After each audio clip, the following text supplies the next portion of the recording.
very much, Shiver. Let's get into it. An actual game of fun Dota. Well, it might not be fun, but at the very least, it won't be as disgusting as it would be fun, with It's gonna be fun. Come on, like there's a lot of very interesting heroes here, different heroes, if nothing else. Satanic on his. Are we supposed to call it signature now? I guess we are. His PL, no one else dares touch this hero, but he does play it. Last game as well, he played versus a Puck. Albeit, that Puck was countered in all sorts of ways, right? There was a Rubik, there was a Night Stalker, it was a really difficult Puck game. I'm looking at the Puck here and honestly, I know they mentioned Axe and maybe some Anchor from the Tidehunter, but if you're a good Puck, you shouldn't be afraid of that. And Mikoto is one of the best Pucks in the world. Mikoto, this is the hero that, this is an Ember Spirit, but I think this one more made us all realize, oh, okay, this guy is the future. This guy really is the one. Super hyped to see the game. Also just want to see Axe, man. This hero doesn't get picked nearly enough. I don't really actually even care if it's good or not. It's just fun to watch in the game. Yeah, Miro played it a little bit recently, but overall, of course, Axe is fun. As long as you're not absolutely miserable in the lane, I have to say, right? Like, you have to have at least a little bit of a decent lane. You're playing into double range, you're playing into a Jakiro, and you're playing into a Wind Ranger. I mean, it could be a bit rough out here. What do you make of this lane here? The Tidehunter versus the Puck. This is definitely not something you see all the time. I mean, I have no idea. I guess Puck should be able to farm very well with spells. Of course, you are playing versus a melee hero with 63 damage. Anchor Smash doesn't really help a lot versus Puck because he's keeping his range all the time. Like, it comes down to like equilibrium play. How long can you keep your creeps on the high ground if you're Tidehunter so that Puck isn't just constantly spamming you with right clicks? Let's see. I mean, no one, he absolutely asked for this. And he did play it in the past, so let him cook, like you said. He's in the kitchen right now, chilling so far. Things are going as expected middle. Mikoto should be able to get more CS at the moment, but unlikely to kill no one anytime soon. Where are the first kills going to be happening? Which is the bomber lane in this game? I feel like there's just a lot of kill potential on top lane, on both sides. On bot lane, maybe a bit more from the Slardar and the Hoodwink. If you're Hoodwink and Slardar and one of you is dying, you're probably making a positional mistake. You're putting yourself out there a little bit too far. Got a couple of stuns to work with. The Anchor shot, like, on paper, Slardar and Hoodwink should be the stronger lane down bottom. On the other side, Nineclass is just eating some right clicks to create space for SSSS to get his CS. That's an extra S. Yeah, you're right. It's a clone. Some random dude just took over the controls. He upgraded. Super Saiyan Soldier... something. There you go. It works. Super Saiyan Soldier. Yeah, we'll see how it goes for him. So far, he has fit right into this team of PVISION. I feel like this patch as well has been very kind to them. I think it activated a lot of their strategies. We'll see if Axe is one of the good ones. So far, so good, though. 17 last hits. Not looking too bad at all, I have to say. Top of the CS right now. Not really being aggressed into by Nightfall. Carlos just get forced into leaping away down bottom. So this is something that you and I were talking about as the drop was ongoing. The setup for these arrows. Like, before the Axe came out, it did seem very difficult to reliably get arrows, to get the split earths, but the Axe changes things. Carlos might still die here. One more right click from Mira. After the Acorn shot, secures the kill and the first blood for Aurora. It's a hard lane, right? Like, even for a Mirana, you might have some leaps to work with, but you still want to put yourself out there. You still want to be trading hits. You want to be protecting your Phantom Lancer. You can't be covering behind him. Top lane, they're dropping so damn diving low. Behind the tower here. They lift the wave to make sure they can get that far. Nightfall almost died himself, down to about 40 HP. He's not completely safe just yet. He's got power shot. Does have it. Throws it out. He misses. So this could be an awkward situation. Nineclass pinging it out, saying, yo, Triple S, dog, let's make this happen. Let's find this kill. Windrun will come out one last time. That might just be enough to save Nightfall's life. Nineclass took a lot of damage, but Nightfall doesn't have enough mana to throw out the power shot to finish him off. Yep, Nightfall had to ring around the Rosie quite a bit. They're behind the tower, missed a couple of last hits as well. So overall, the pressure is mounting on the top lane. And this is the power of Nineclass. Lash, I've seen this in multiple games now from him. Whatever he's playing with, I feel like he's making this Leshrac work. Like, there's way too much damage, and he isn't even playing around Diabolic Edict. He doesn't even have it skilled. Level 3, it's all about the spam of the Lightning Storm and a couple of splitters here and there if needed. He's going to be building into a Spirit Vessel. Maybe not a full vessel, but at least an urn to complement the damage output in the early game. Could be the Distiller as well. Not too bad on him. The stats, you know, the items, the build-up is nice. SSS, top lane. They're zoning him at least. Yeah. Leshrac has had to leave, so without that spam, very difficult for Axe to approach the lane. Fortunately, where the wave is right now, it still should come close enough that he's not going to be harassed into it, so should be able to get this one. Yeah, meanwhile, on the mid lane, we can see no one already resorting to shenanigans. Creep skipping a little bit, farming the medium camp in the triangle as Tidehunter this early on, 5 minutes in. I mean, he's just maximizing his farming, right? Like, there isn't really anything that they can do to him. Ducalis is fine, for now. It's down to 50 HP, so it could have been a very scary moment, but he will pop the salve, regen himself up. Tower spots Vision of Mirror, so, and the Observer Ward as well. They know where he's at.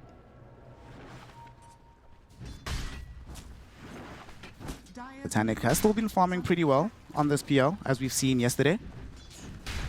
We know what this guy is capable of on this hero. I'm not sure if they're going to have the same latitude as yesterday, where his team is basically winning the game 4 versus 5 and he can just solo farm. It was a very different game. Top, man. He manages to double stun. How does the Wind Ranger overall strike you as a carry right now? I feel like the hero is in a much worse state than she was in the last patch. Oh, for sure. Actually, speaking of the Wind Ranger, in her lane, they're about to lose a Jakiro here. They have rotated in with Mira, hoping to try and get Triple S, catches him with a long-range bushwhack. But yet again, not enough mana on Nightfall for the power shot. He's too big. Like, this Axe, I feel like the rotation from Hodwin could have been maybe a little bit earlier, but he was focused on Ducalis. If he rotates a bit earlier, maybe they could shut down the Axe, because right now this lane, even though maybe it doesn't feel like that right now, it's becoming a bit out of control. He has too much. To your earlier point about where I feel Wind Ranger is at, I think her losing Tangled make a big difference, but now, hold on, Triple S. Still going to be fine for now. Does have a Lotus to eat, so he's going to be cool, chilling. 9 class bailed him out for a little bit, but Mira is still in the vicinity. Bushwhack makes the connection. Gonna try to kill Leshrac's courier as well. Ends up killing off the real hero too. Unfortunately, it does waste the rotation of Mikoto, so they might have to go contest for the shrine. Yeah, exactly. It's not wasted, right? Because he will be able to get into the shrine area. On the other side, no one is already there together with the Mirana, so 1 for 1 in the end. No chance for WS to solo zone them. So back to Wind Ranger. I kind of feel like this hero has gone from like a staple carry to a specialist carry. Like, certain people are able to use this, being able to reliably get the shackle shots, because when you miss a shackle shot in the middle of a fight, you just feel really bad. And I think the build is, you know, we heard between T and Weeha on the panel that there's disagreement between carriers about which is the correct build on the hero. Yeah, I mean, the only question is whether to Ags or not to, right? To Ags or not to Ags. But overall, I feel like Nightfall, in general, has been struck quite hard with a patch. And maybe that's something that Kiritic meant when he was talking on the panel. Because Nightfall up to this patch, like a month ago, I swear he was the strongest carry in the world. He looked that way. At the moment, most of his heroes, and not only his, like Aurora's heroes in general, when you think about it, have been nerfed. Like they're one of the first teams, if not even the first team, to start spamming Largo on the offlane. A lot of very crazy, peculiar safe laners that they were playing, like Anomaly Knight, position 1 as well. They've all been more or less relegated from position 1. Nightfall, certainly a good enough carry to be able to adapt under these circumstances. Arrow going towards Mira will not connect. WS will draw himself back to chase into 9 class, and then Mikoto is here with the Dream Coil if needed. It is not. WS finds the crush, and they do find the kill. Yep. Tidehunter aggressing a little bit on the tier 1 tower. Is he building the wraps? He's not. Okay, so it's just a Vlad's classic. Tidehunter, Vlad's phase boots, a couple of bracers, Soul Ring. That's tanky enough. This is going quite nicely for the Tidehunter. Getting the tier 1 like this. Yeah, sure, the puck has been able to participate in the kill, has been moving around the map, but He just feels like he's chilling. Like, who's gonna really threaten him? What TP is he worried about that realistically can kill him at this stage? Before level 6 on Hoodwink, probably he feels like a true Leviathan. Like, you're not taking care of him. So, once you get the Sharpshooter, he's definitely killable. Speaking of said Hoodwink, down bottom, just putting some pressure onto the PL so we can leave this pool. Top lane. Top lane, we do have now Makoto does still have the Dream Coil, looking towards Triple S. They've already burst through 9 class very quickly. But Triple S, it's a bit of a different candidate here. 3 points into the spin, has a Bracer, some phase boots, still chilling with a Lotus. So, also hard to kill. PVISION, they're a very different team when it comes to the way they play Dota, the way they itemize, the way the heroes that they play as well. And I feel like this kind of a game is going to test that a little bit, because they're playing the Tidehunter, Lads, Soul Ring. They won't have a Blink Dagger. They won't have any sort of initiation for quite a while, because keep in mind, on their offlane, they last picked an Axe. This hero generally buys at least Blade Mail before Blink, at least. Right now he has it queued up. I expect Blink to come after, but it's quite some time before they will have some solid catch. Maybe they can play around Moonlight Shadow. We'll see. We'll see how well they're able to hold on to this portion of the game before those Blink Daggers arrive. Because, of course, Makoto and them have a much easier time getting out now that they have the puck. Oh, absolutely.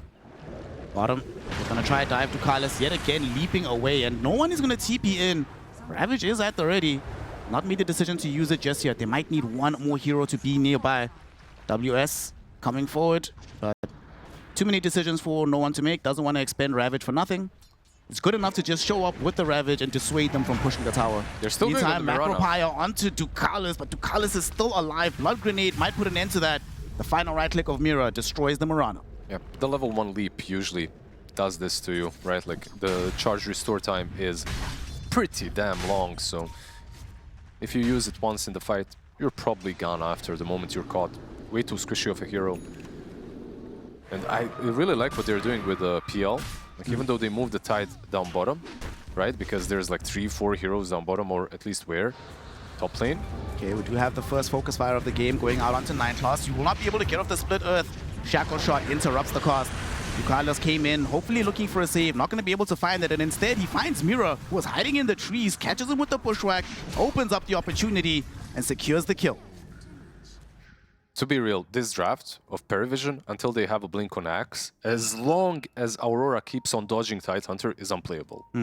There isn't really a lot that they can do. PL is literally AFK farming hero for a long time. It's not even only the Manta. I feel like he needs another item after. And by the way, he's being gone on. At the moment, he's silenced. And there's also a Dream Coil and an Arcane Room Puck. So this could be a dead PL on the mid lane. Nobody else is nearby for the Aurora. There is a Tidehunter in the offing, but there's no way he'll reach there in time. Yeah, he's too far. He's way too far. The way that Aurora have played the map so far has been fantastic. The adjustments from PVISION were fine. Moving PL mid, trying to delay the push just so that the Tidehunter can delay the other heroes from taking down the tower down bottom. But the adjustment from the other side as well, just moving top with everyone and killing the PL most likely on the mid lane. Yep. Just perfect. Makoto takes him out. No one lumbers over, but not going to be able to catch him. So that's just a kill you have to give up. Top lane, Triple S at least trying to catch up to Kaori, but Mira there with the bushwhack, making sure that there's no more progress for the Sax. He does at least have the Blade Mail, so he can begin the progress towards getting that blink and opening up the game for his team. Yeah, with the Blade Mail, they do have some additional damage source, right? And with the Blade Mail, maybe some rotation from the supports, they can start pressuring the map. There's a couple of ways that you can create space for your carry. One of the best ways, in my opinion, is to attack, right? Just go for these tier 1 towers. The one on the top lane is probably the best to go for. Well, you were mentioning earlier that without the Tidehunter being available, they can't really do anything. And Tidehunter will lumber towards the top side of the map, putting pressure onto Mira right now. They find this Hoodwink. Arrow will not connect, but they should find the call. No dunk. He just gets killed off by the Anchor Smash. They're just dodging him. Anywhere they see the Tidehunter, they just move away with everyone that is able to move away. He's TPing bottom. I'd be surprised if they stayed here. Maybe they want to take down the tower at least. No one Yeah, okay. No, she's so funny to watch. Just shows up and they're just like, all right, peace out, dog. We'll see you later. Just no one wants to play with him. That's it. He's a sad boy right now. Why are you giving me flashback to my childhood, bro? It's like carrying a doll. It's not an anchor. It's an inflatable doll next to him. You know, the only thing that he plays with, that little boat of his. He's like, guys, come play with me. No. Oh, you can have my toy as well, please. Come, Puck. Puck wants nothing to do with that. Dips the hell out, goes the other side. Very interesting, by the way, from WS as well. He has the Blink Dagger and Midas queued up, and actually going for Midas. Okay. Very interesting. Like, from the offlane, you very rarely see this. Like, there was a time where mid lane Slardars were doing Midas very often. This is... He's basically securing himself for maybe a little bit of a later stage in the game. The reason why Midas fell out of favor is basically the Shard. Like, the moment Shard became an active build for Slardar, everyone stopped buying Midas. Yeah, it has a complete right now. They're gonna try and collapse onto Triple S. They hit him up with the Dream Coil. Nightfall's nearby as well. They should be able to get all the damage out with the Focus Fire. Blade Mail was activated, but his HP pool is too low. Nightfall secures the kill on Triple S. Another good rotation by the boys of Aurora. No one... What do you think about the Axe build on the Tidehunter here? It's interesting, like, when I see a mid lane no-one Tidehunter, I'm not necessarily expecting an Axe. I don't know why, but I'm expecting something that's gonna hit hard. You know, like, some Tidehunter in the past that he did was with a Satanic even. You know, Satanic, okay. The Tidehunter, yeah, just massive right clicks, massive heals, Desolator, whatnot, you know. Of course, it's a meme build. Nightfall, Nightfall. This is real. Nightfall, Nightfall. Oh, there's the first Ravage of the game. Nightfall has been dodging as much as he could around no one, but unfortunately that Invis rune ends up being the death of him in the end. You don't need a blink when you can find a good rune for yourself, apparently. Triple S is also using the time period. You know, all of this time that they've been either dodging no one or he goes to where they are, that has created enough space for Triple S to basically have his Blink Dagger. It has. He's got his blink, and you know what's actually kind of funny? The fact that he's going to, in the end, have a faster blink than the Slardar. Because of the Midas. Ducalis, woof! I mean, it's a sharpshooter. To be fair, this Slardar isn't even forced to be a part of most of the fights, right? Like, he's just farming. Puck is doing all the work for everyone on his side. So, I guess it's justified, but... Well, let's see, Axe is going to have this advantage now. does have the Blink Dagger. Would love to be able to find the Puck. Would be a great catch, but will come across Mira instead. Doesn't have 9 Claws with him. 9 Claws was going for Kaori, so a little bit of miscommunication coming in from PVISION will enable both of these supports to get out safely. That's... yeah, is that greed? What was that? It felt like greed. It felt like they wanted to get both heroes at the same time. They are still operating under Moonlight Shadow though. Ducalis will get a D-ward here. Makoto thinking about the jump. He doesn't see enough heroes, so he doesn't know if he's safe to do this. Axe, you got him. Be able to get the connection Arrow. out onto the Puck. Arrow will be there as well. Starfall, dunk! And that is what we want to see from this Axe. Able to catch these elusive heroes. In the meantime, 9 Claws able to connect onto this Hoodwink. Activates the Diabolic Edict, hits him with the Pulse Nova, and they end up bringing down the Hoodwink. Even though they already revealed the Blink Dagger and they failed with the first initiation, they just used that positioning to still find the right kills. Pretty well done. Very deep wards as well set up by 9 Class, so this kind of a map placement is perfect for them to continue the aggression. Yeah, we saw yesterday, of course, that for this PL to work, you do need the rest of the team just creating as much space as humanly possible. And Tidehunter now is about to pick up the Ags. He's queued up the Ghost Scepter next. I don't think he wants to wait for that before getting involved. So I can imagine that the rest of PVISION, in this interim period while PL is farming, they're going to try and make things happen on the map. He's 101 on Tidehunter, but he's very involved when it comes to hitting creeps. He's top net worth, 10k net worth at this point. Doing a pretty decent job. There's now the blink from Slaughter, so Aurora also have now a different tool to be able to initiate fights. See if they connect back together and smoke. Is Jakiro carrying one? No, but the Hoodwink does have Hoodwink, yeah. I expect the smoke. Flash, down bottom. Solo kill. Yep. Easy focus fire, but that means now you know where the Wind Ranger is and where she isn't, and she is not in the mid lane. She's not there to help protect Kaori. So we are going to have another dunk for the game. Mikoto does have the Dream Coil. WS has Blink Dagger, but Tyrant has Aghanim's Vlad. I don't know about this, boys. Just go boom. Yeah, he's probably a little bit too big to crack at the moment. And they want to continue hunting. Why not? Axe, no cooldowns. Super capable of catching one hero after another. They have a good idea where Puck is. Nice blink. Can he get away though? Okay. Yeah. Nice. Good game sense there from Mikoto.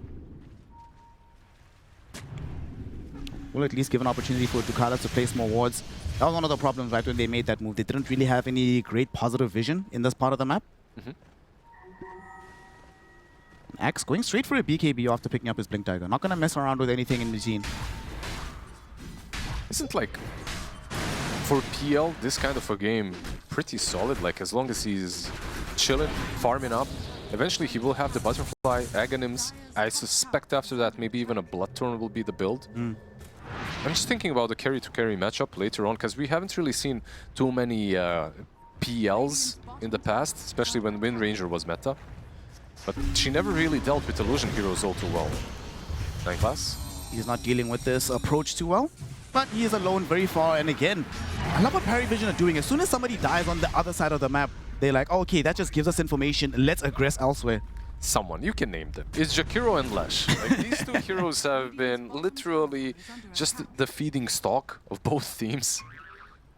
And there's a reason. They're pretty slow, they don't have any built-in mobility, and they didn't buy any mobility. Might actually join them in the fountain. So more stock available for the side of PVISION, and another armor stack going the way of the Sax. He had a really good game on Hoodwink. 5-2, now 5-3. Still pretty alright, but gotta be careful with these stacks on Axe. Leshrak. They might actually try to set up a kill here onto the Slaughter, but Lesh wasn't able to come through the trees in time. Satanic was heading over, wanted to try and get the blind split earth. Didn't happen in the end. He's buying Atos, by the way, and he will have it in 40 gold after this camp, basically, so just some extra catch, where they don't have to use the Axe or the Ravage to set things up. They want to use it right now. They immediately go into the Moonlight Shadow. Unfortunately for them, all the Aurora heroes are very far back, so might just be a Tormi. Yeah, exactly. It's just a Tormi. They have Gush, they have Axe, a lot of damage between these 4 heroes. Even PL will join. Whose lucky day is it today? It is going to go the way of Ducalis. So the upgraded leap, that's very good for the Murano. Yeah, I mean, 1 extra charge. I can imagine better shards out there. I would even argue that Leshrak's shard is probably a bit better, but okay. This is what they got. Lesh's one is better for the team. This one is just better for me. That's true. That's true. A bit harder to take her down. He's also got a Solar Crest now, so some additional utility available. Not just a Solar, and a Medallion as the neutral item. Oh, this is a blast from the past. Solar and Medallion. I kind of missed that item. Medallion? Yeah. I mean, as a Visage player, you gotta agree. I do miss it. As a carry player, I miss Iron Talon, bro.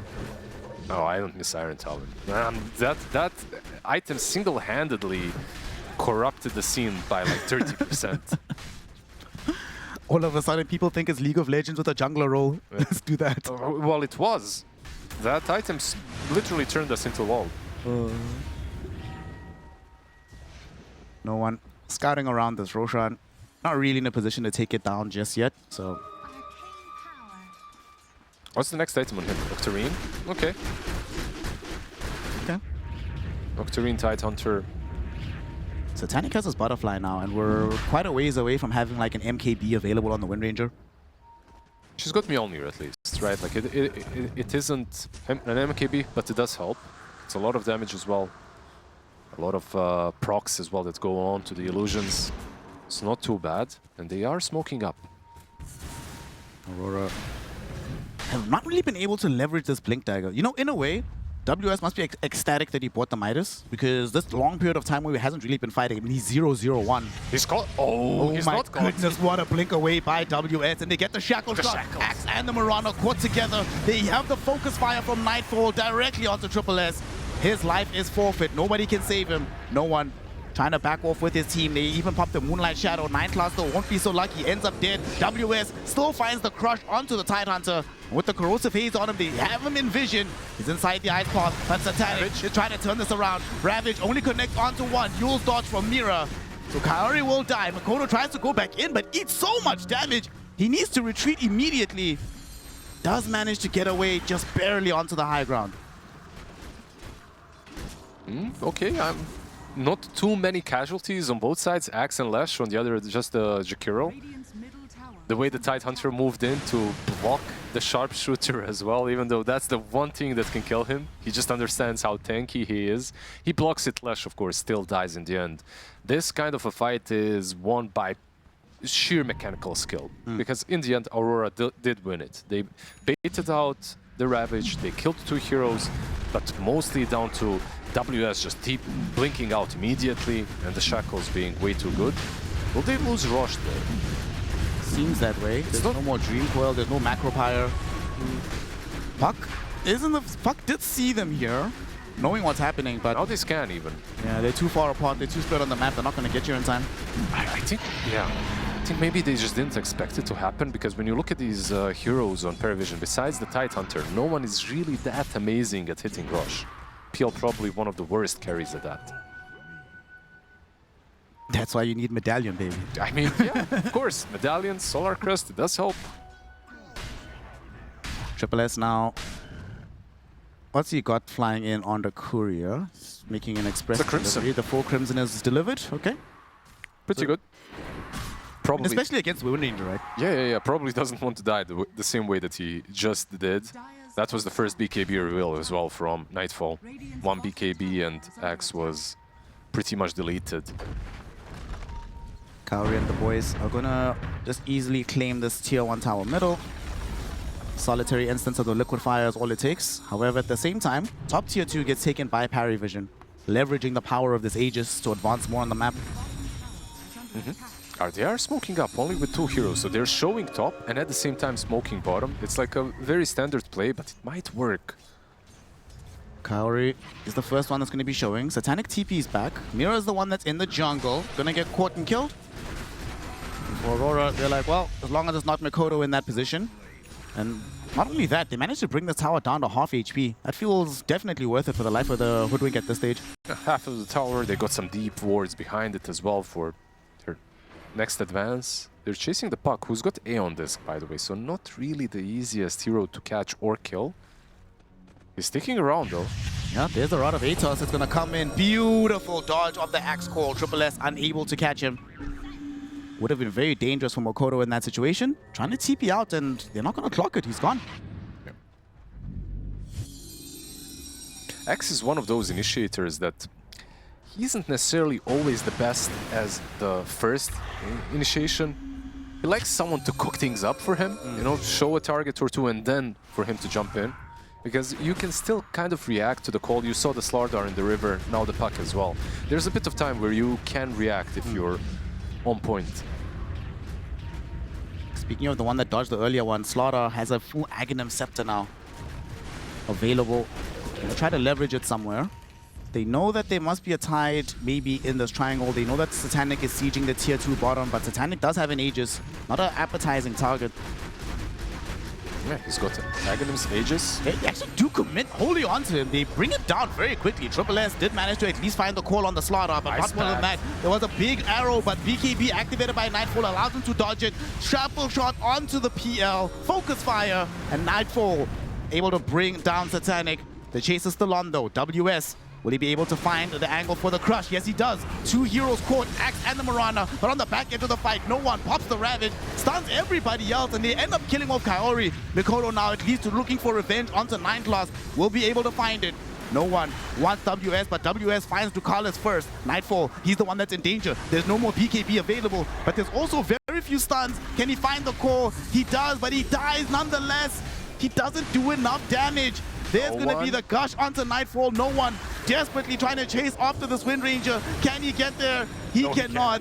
Nightfall gets out. They get team wiped, and Aurora show dominance on the tier 2 tower. That's a wipe, and wipe plus 1 hero, because they did take down the Aegis as well. And they get the gem for their efforts. Just a beautiful fight. Honestly, when I saw the PL dying and the Ice Bat and everything committed, I expected them to go back. I expected for that to be it when it comes to this push. They decided to stick around. Why? Because the BKBs were used, right? Like the BKB on Wind Ranger got used, and they thought maybe they had the fight. But the Aghanims on Stardar, just making him way too tanky. He's able to just constantly go in and out. You were never really able to bring him low enough to zone him out of this fight. Well, we'll see if it remains the case that it makes him super tanky, as he is on the run right now. Ducalis and Satanic, they want blood, they want revenge. WS doing his level best to get out of here, but even Triple S gets involved in the fray, throws out the Battle Hunger, cancels out the Blink Daggers. No way, dude. Is he actually going to live here? It's running out. The Battle Hunger's going to finish. He's TPing. He's going to get out. He lives. Ah, so close. I mean, it's Slardar, right? Like, it's one of those most annoying heroes when it comes to being elusive, especially in the river. And, of course, we've been given 2 extra rivers down north. And so, I mean, we've been given lakes. I don't know what this is. Waterworld already. One of the few times where PL was like, man, if only I had a diffusal blade for the inhibit or something, bro. Definitely would have helped. He isn't really buying it, though. He's queuing up a Skadi and an expected Orchid, most likely into the Bloodthorn afterwards. His counterpart, Wind Ranger, is about to finish off that MKB. He's also chilling with the Unrelenting Eye.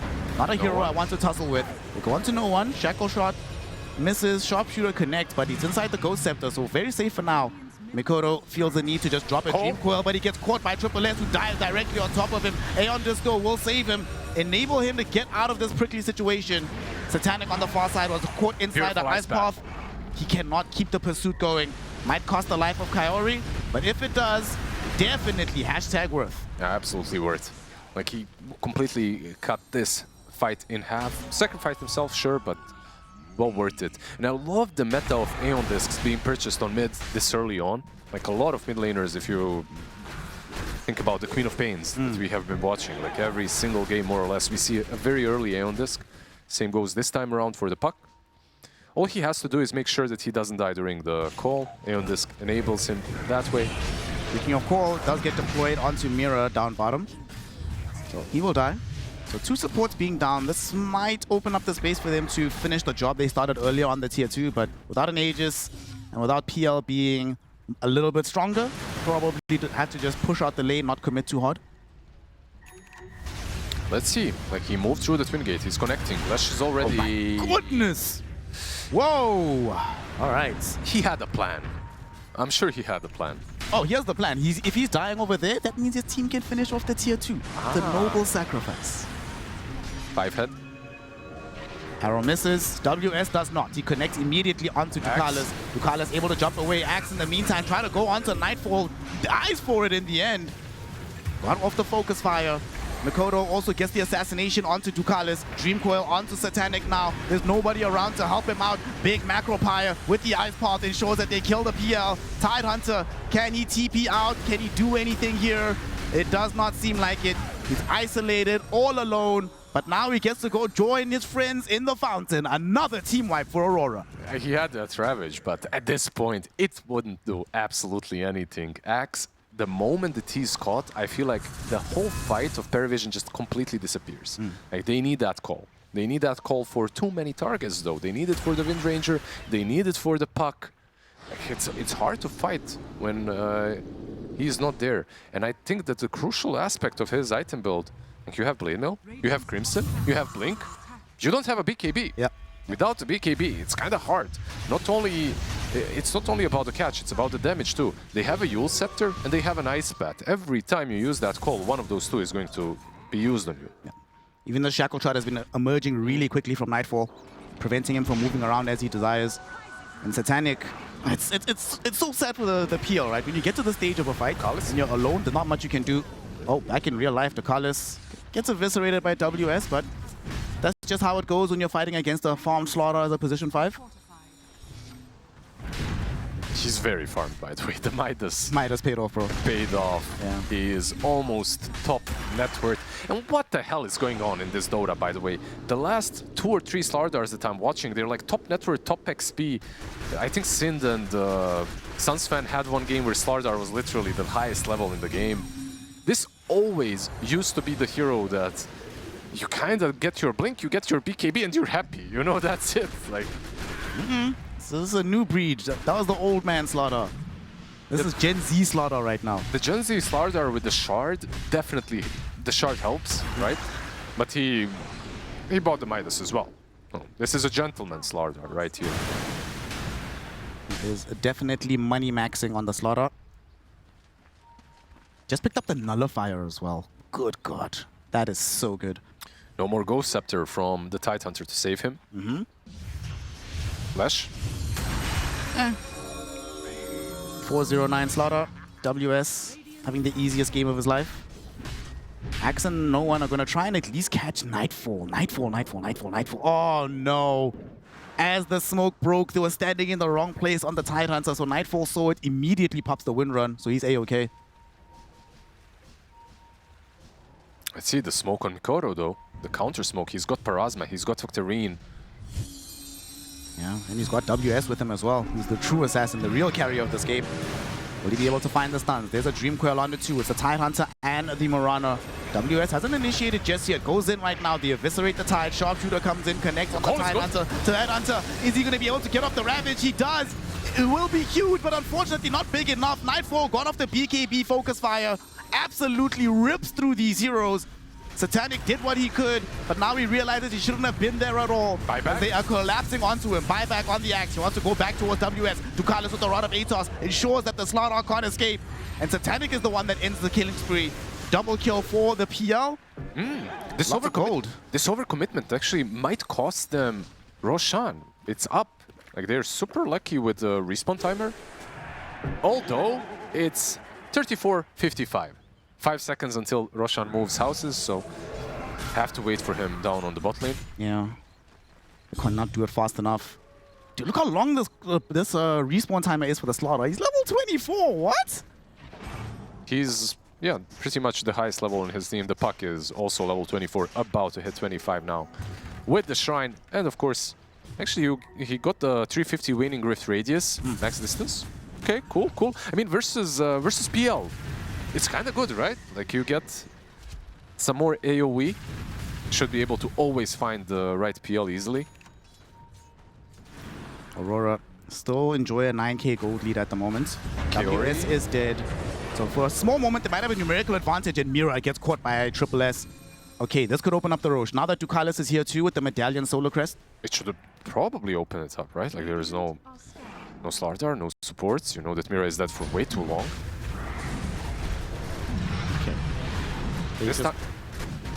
But they're not actually letting this go. Mikoto's in the side here. And so is Kaori. Mikoto goes in. It's a little bit of damage onto Ducalis, but perhaps a preemptive Macro Pyre there. Yeah, that Macro Pyre was not amazing. Well, they didn't have all the heroes. They were here 3 against 5. Initiating and going all in was definitely difficult. Satanic does manage to get this Aegis, so will grant him some degree of protection for the next fight. And crucially, we're like about 500 gold away from the BKB for the Axe. Yeah, 500 gold away, but he needs to farm it, he needs to get it. And keep in mind, he did use that buyback of his, so he's a pretty big target now for Aurora. What's Mikoto saving up for? He's got the fully upgraded Parasma, has Octarine. Does he want eggs? He can buy a house soon, the amount of net worth. It's a double Sea Dragon Wave coming bottom in tandem with the Liquid Fire, so there's a lot of damage that's here. Tidehunter will TP in. Ducalis finds a Rod of Atos onto the Jakiro. They do not connect the arrow onto anybody, but Kaori definitely will die for this. Not great in terms of the objective, but at least it does force Parry Vision all into one location. Overall, this game is still extremely close. Like 7k advantage, it doesn't really feel like a lot. This game is in anybody's hands. It's all about the initiation. Where the hell did Nightclaws find a Shivas from? He was farming it for quite some time. Like he queued it up. Puck. Oh, Puck gets caught. Arrow will be there, but there is still an A on disc to protect Makoto. Makoto should be able to get out. Wait, did I just see that the anchor just doesn't work on Puck at all? He phase shift, right? Like yeah. he just phase shift and got away. Just Puck things. By the way, your question is answered. He did go for the strength blink, overwhelming blink on the Puck. Nice. Yes.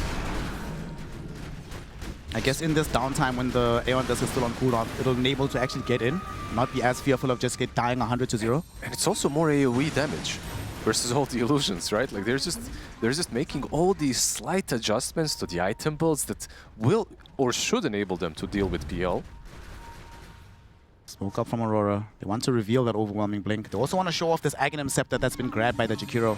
Ducalis. Did you see the AoE on that Waning Rift? It's massive. That was insane. It's absolutely massive. Smoke will fail, unfortunately. So Aurora, in the meantime, they find themselves having their gold lead slightly be detracted from. It's now 6 instead of 7. Hey. One brain cell between us. Between the two of us. Yeah. We're sharing a brain cell.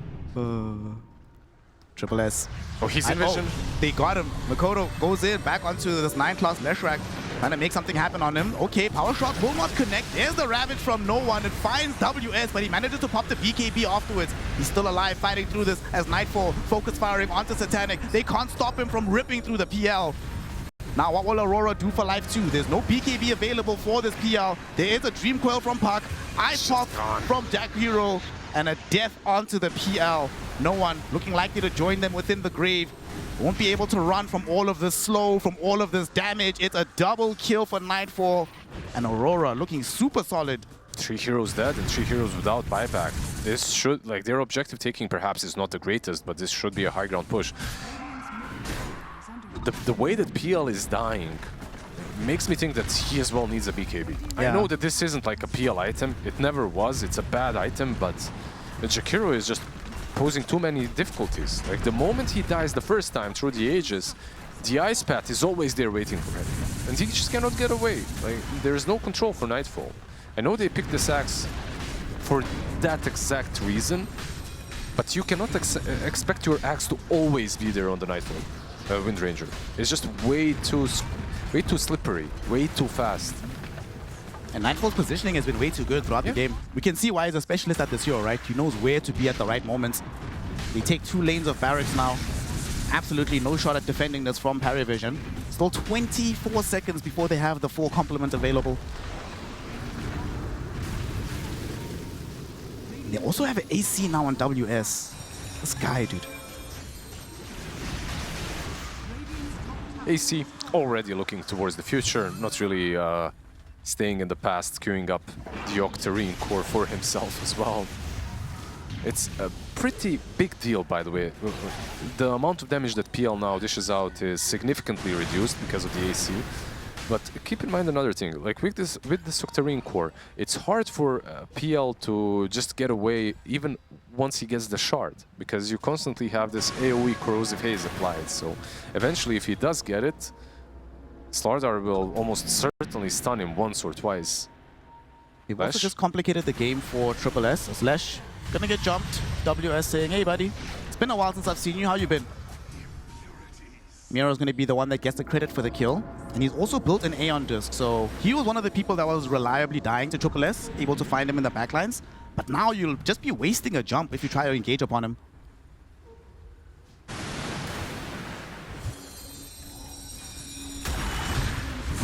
Axe waiting in the wings. They need to defend this.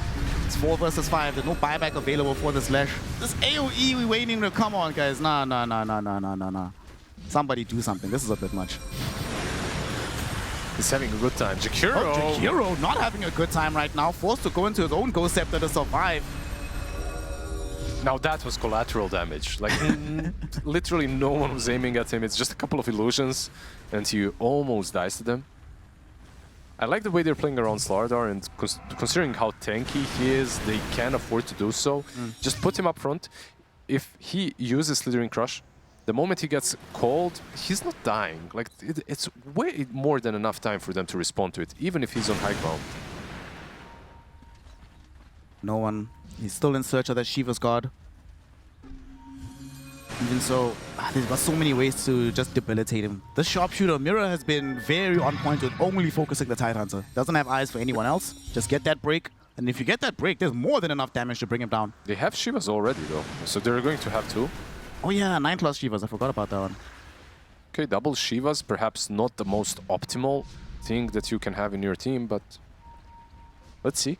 They need the armor, for sure. Satanic is angling for a Wind Waker next. It's very interesting.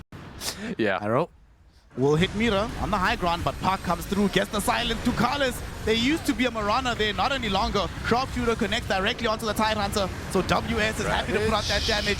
Triple S found the catch on the backlines. They bring down the Leshrac as well. Satanic trying to fight through this. As Triple S's BKB expires, he's in a very dangerous place, brought down by WS. Satanic trying to chase down onto the slaughter. Now though, he's so alone. Caught with the bushwhack from Mira. Mikoto throwing in the right clicks. He's definitely going to chase him on the high ground. Buyback from Axe, buyback from no one. They throw out the Ravage. It connects onto Mikoto, but they don't have any follow-up. They did manage to bring down Nightfall though. That is the big deal that they earned from that buyback. In the end, it still costs so much on their lineup. 2 core buybacks, multiple heroes dead. And yeah, Nightfall does die, but what else do you get off of it on the map? Let's see if they can get anything. I doubt it, because just the Slardar and Puck, I feel like they have more than enough firepower to take these heroes down and out. And PL has been facing a very big issue. Like, one of the reasons maybe why he's buying Wind Waker. The spells do not work on him anymore, right? Like, there's a level 25 Slardar, you cannot dispel it with the Manta, you cannot dispel it with the Doppelganger. Wind Waker as well will not help, but at least you can get out of the Dream Coil, right? So, let's see. It's an interesting adaptation on the PL, not really an item that you see all too often.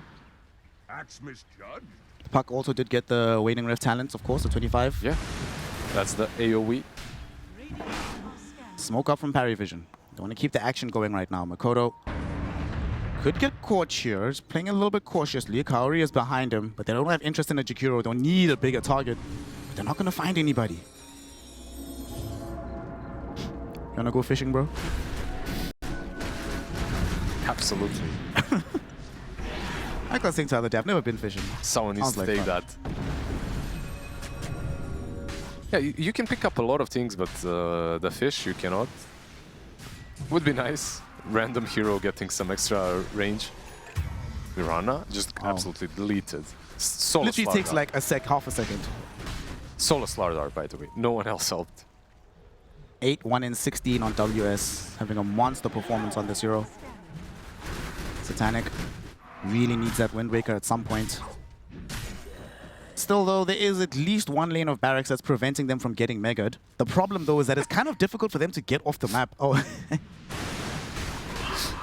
he caught a fish. That's the fishing rod that he has. Yeah. He's selling. He's a fishmonger. Yeah, that's a fish market now. Roshan. There seems to be a market for Aegises, and Aurora will go and collect. Pick one up on this Nightfall. Get a refresher on the Slaughter. Refresher cheese on Slaughter and a banner. Good God. Yeah, they gave the refresh shard to the Puck. And at this point, anyone can pick it up. Realistically, it's good on all of them. Probably the best to get a couple of these Dream Calls in fights, of course. The longest cooldown ulti that they've got. Looks like a discussion has been had amongst PVISION. They're swapping the itemization. It's not going to be Wind Waker, but he's going for the Disperser instead on the PL. I mean, for an active, it's good. If you use it on someone on the other side. The Diffusal does not work on PL anymore, so it's really not that great. And you cannot dispel the Corrosive Haze either off of yourself, so let's see. I mean, the stats are good. The item generally is nice on the PL.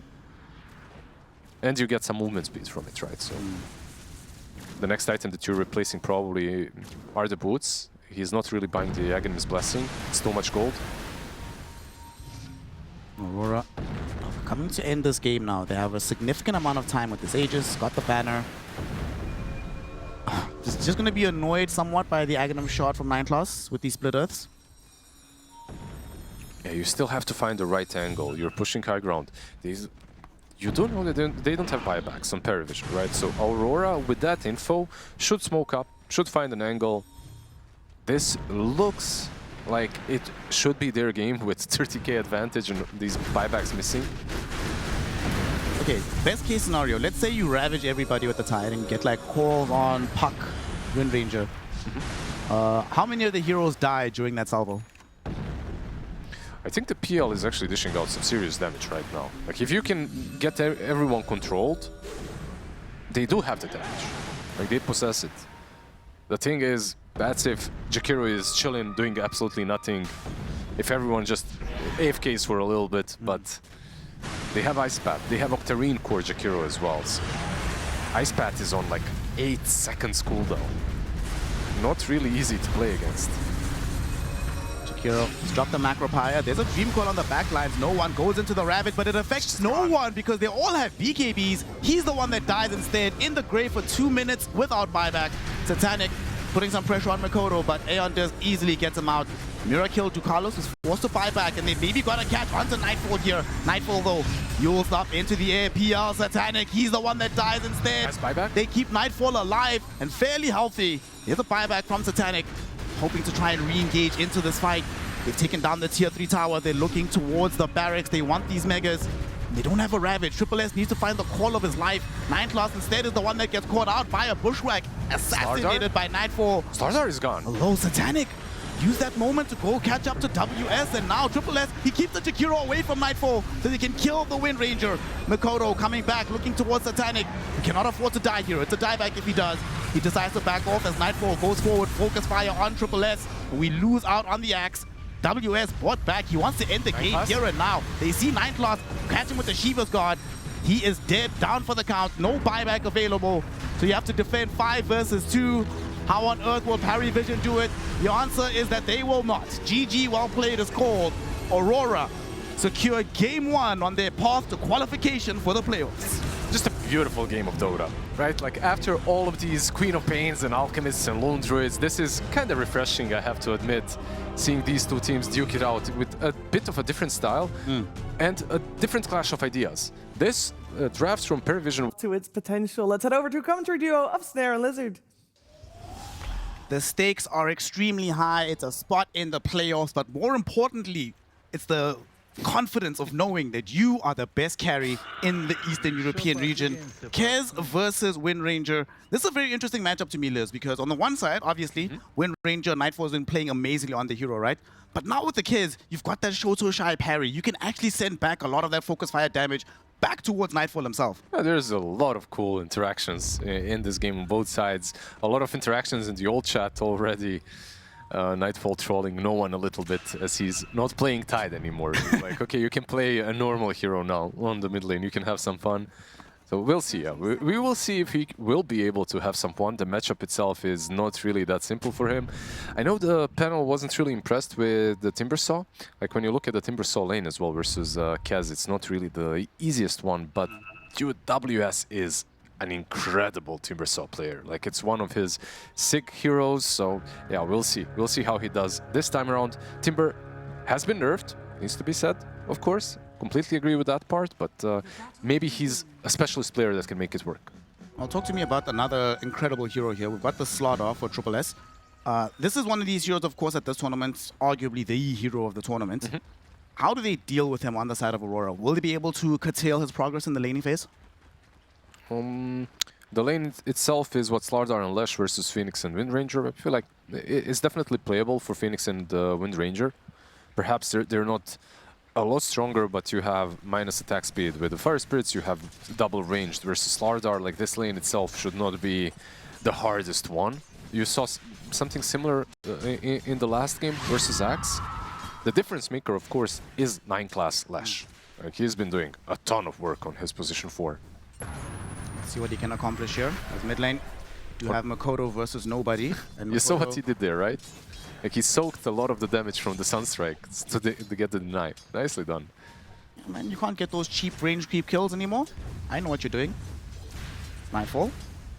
put some damage out onto 9 class, but for now content to just get some of his CS going for himself. This game, we've obviously been seeing mostly the Meteor Hammer build at this tournament on the Invoker. Is that going to change? Hold on. 9 class. So. Yeah. Is he going to die here? Nah, he's fine. He's cool. He should be good. Yep. He had another Fairy Fire. Phoenix, although at the same time, a lot of regen on him. Like his resources are looking a little bit healthier. When it comes to the Meteor Hammer, I think we will stick to it. I think we will see another Meteor Hammer. It's what? Midas or Meteor Hammer? You don't really have a lot of other options. And Meteor Hammer, to me, on Invoker looks what Shard looks like on Slardar. It's like a better way of farming, but also staying active on the map. So I think it's a better Midas at the moment. And with the Midas, you're not getting levels anymore anyway, so perhaps it's not as good. Bot lane, Sunstrike. Sunstrike, is it going to kill Mira? No, but the right clicks from Dukal as well. Good Shout out start. to the Zealots being able to create the opportunity to get the vision, they get the kill. And yeah, very good starts. WS couldn't even punish on the wave to force the Kez away, so nicely done. Yep, we've seen this, right, from PVISION. They have played Invoker, they've played it with, I believe, something like a Tidehunter, but they've also played it in games where they don't have any massive setup for Cataclysm. Worked well in both times, so yeah, we'll see what no one can accomplish. So far, so good. 1 assist. If I remember, this is actually a very similar drop to the one they ran yesterday, right? Yesterday in their game against Heroic, they had Slaughter, Leshrac, Kez, Invoker. The only difference is Morana's been swapped out for the Chen, and they dominated that game. So they certainly do know how to make this work. But in that game, they did crush the laning phase first. So if Aurora can at least hold them to an even state, perhaps they won't be able to run away with the game again. Yeah, the laning stage more or less was the same, right? Invoker wasn't really doing all too well in the mid lane, but he was recovering because of all of the Sunstrikes. Although in this game right now, Aurora is the one that's winning out in all 3 lanes, like the CS. Looking quite favorable for them. Yeah. The disadvantage of having Hoodwink and Timbersaw is that in conjunction, like together, they don't synergize all too well. But if you're playing the lane on your own with Hoodwink a little bit on the sidelines, like you can still trade out very nicely with a lot of heroes. So far, so good for Timber. He doesn't really mind being left alone a little bit. You're not really concerned if you're playing Timbersaw of, Chen Kez being the ones to kill you. As long as you have a point into a Timber chain, you should be fine. Oh, man, you know what? Like I've said the same thing many times playing into Kez, and then he solos me. Like he doesn't even need the support. This hero is a little bit dumb when it comes to the damage it deals in the laning stage, even after the patch. Right now, Nightfall, making life difficult for Triple S. Kaori's been constantly pulling these waves. He's not been able to find the CS that he's really looking for. And they're ensuring that the waves always meet closer to the tower, so Triple S can't take the risk of approaching that far forward. Yeah, a bit of a different build as well on Lash, by the way. 9 class starting with Edict early on. No split turret. That's one thing. 1 stun less to set up the Sunstrike. Well, thankfully for him, now no one has actually caught up a little bit in the CS department against Makoto. So he might not need the catch-up potential from the Sunstrike kills. Is there even any aggressive potential between the Slardar and Lesh anymore on top? Let's see. Edict is there. Just going out right now. So maybe could go towards Kaori. Power shot will miss from Nightfall. Yep. Kaori actually dives forward for this. Gets crushed for his efforts on the way out. He would have actually been sunstruck by the Invoker, but Triple S will take the advantage to get the gold to make up for the lack of CS. Let him cook. Kaori, this time he made a mistake, but he's one of those guys that just plays Phoenix anytime he can get his hands on the heroes. So I feel like that dive was never going to work, by the way. Like, he didn't even have the damage with the blood grenade, but okay. Mid lane. Mira is here, was trying to get the roundabout onto no one. Unfortunately, Ducalis came through from the south side. They corral around Mira, they kill him off. And that was a good move because after the respawn, Kaori came middle. They really wanted to make something happen with him. Kaori dives forward. He knows that there's no more cold snap. Unfortunately, 9 class will follow him here. There's going to be a blood grenade thrown out onto the Queen of Pain. Diabolic Edict expanded by the Leshrac. Queen of Pain burning lower and lower. She throws out the Sunstrike. Beautiful. And that's going to be a kill onto her. Sonic Wave at least allowed her to bring Ducalis with her. But Invoker making sure to punish for the aggressive move. 9 class might also get himself punished. Moving into the river on very low HP enables Mira to just bring him down. Just a beautiful laning stage from PVISION so far. Sure, you'll lose a couple of supports, but I think this is super worth it for the Invoker, killing off the Queen of Pain as well, forcing out the Sonic Wave. Overall, it's a W for them. WS. All on his lonesome right now, just trying to pick up some CS. Ducalis has returned to the lane, but has better things to do than to waste time harassing a Timbersaw at this stage. If they can leave Kaz, you know, 1v1 scenario, that's probably already good, but let's see if they can. He doesn't have level 6. Chakram is now available. Level 6 is there for this Timbersaw. Sunstrike will not connect. WS able to get away from it. Despite the penitence slow, it's not enough. Yeah, this is the power of Timber, right? Like in a lane like this one, where there isn't really a lot of spell damage, so reactive armor has super high value. Timber Chain, you can get it, you don't have to. 3-0-2. Meanwhile, what is Mira doing? Like, he's literally just stacking, right? Like he makes some rotations mid, maybe secures the rune, but most importantly makes a lot of stacks. Nightfall about to find a kill here onto 9 class. Our shot will miss again, but fortunately the Bushwhack doesn't. The Nightfall still connects with the kill, leading him on his path to his Maelstrom. Speaking of the Maelstrom, what's going to be the initial item for the Kez? I see him having queued up the Mage Slayer yeah. here. It's a Mage Slayer. It's a good item on him. It's a good item on any core, I suppose, at this point. And in this game as well, like you're playing with Squap versus Timbersaw, it's really not bad. I think he can go for this because of the Slardar. Strike. Kaori going to be forced to dodge. He is still under the auspices of the Corrosive Haze, so he's definitely going to die. Nightfall getting pushed back by the Deafening Blast, but here comes Makoto. Sonic Wave onto Triple S. Slardar goes down, and no one is zoned away. He's completely out of mana, so they can do nothing after he's been bushwhacked, focus fired, screamed into. It's a double kill for Makoto. Double kill for Makoto. This is natural for him. Maybe it's not so natural for the Wind Ranger, your position 1 to be there, right? But Nightfall has been doing this, and this is one of the things that I've noticed from him. He's very active. Like, in the last patch, he's been winning tournaments by this kind of a playstyle. Keep in mind that they did lose the Timber at the same time. They lost him on the bot lane. He got killed by Kaz and Lesh, but overall, still a good trade. See what went down bottom. Diabolic Edict connected onto WS. And yeah, he's gone. You were just mentioning it earlier, right? The lack of magic damage down bottom. Leshrac very quickly can fix that. He's put 3 points into the Diabolic Edict. A much better hero to lane against the Timbersaw, or rotate onto the Timbersaw at least. Although they did lose some heroes, at least Triple S is finding a little bit of farm up on top, but he's being massively eclipsed by Nightfall. Nightfall, though, has a rotation coming towards him. Satanic is here. They want to try and utilize the Kez's power. Will he be able to get and kill the Phoenix? No. At the same time, look at Nightfall. He's surrounded by Ducalis and Triple S. You don't even need the Kez for that one. Kaori forced into utilizing the Supernova.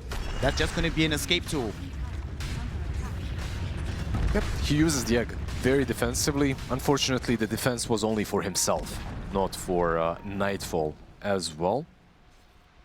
You either make this aggressive move or it's made on you. This time around for Nightfall, like he moved mid.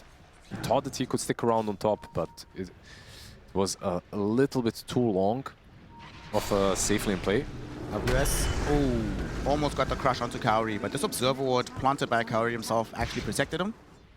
He's okay, chilling.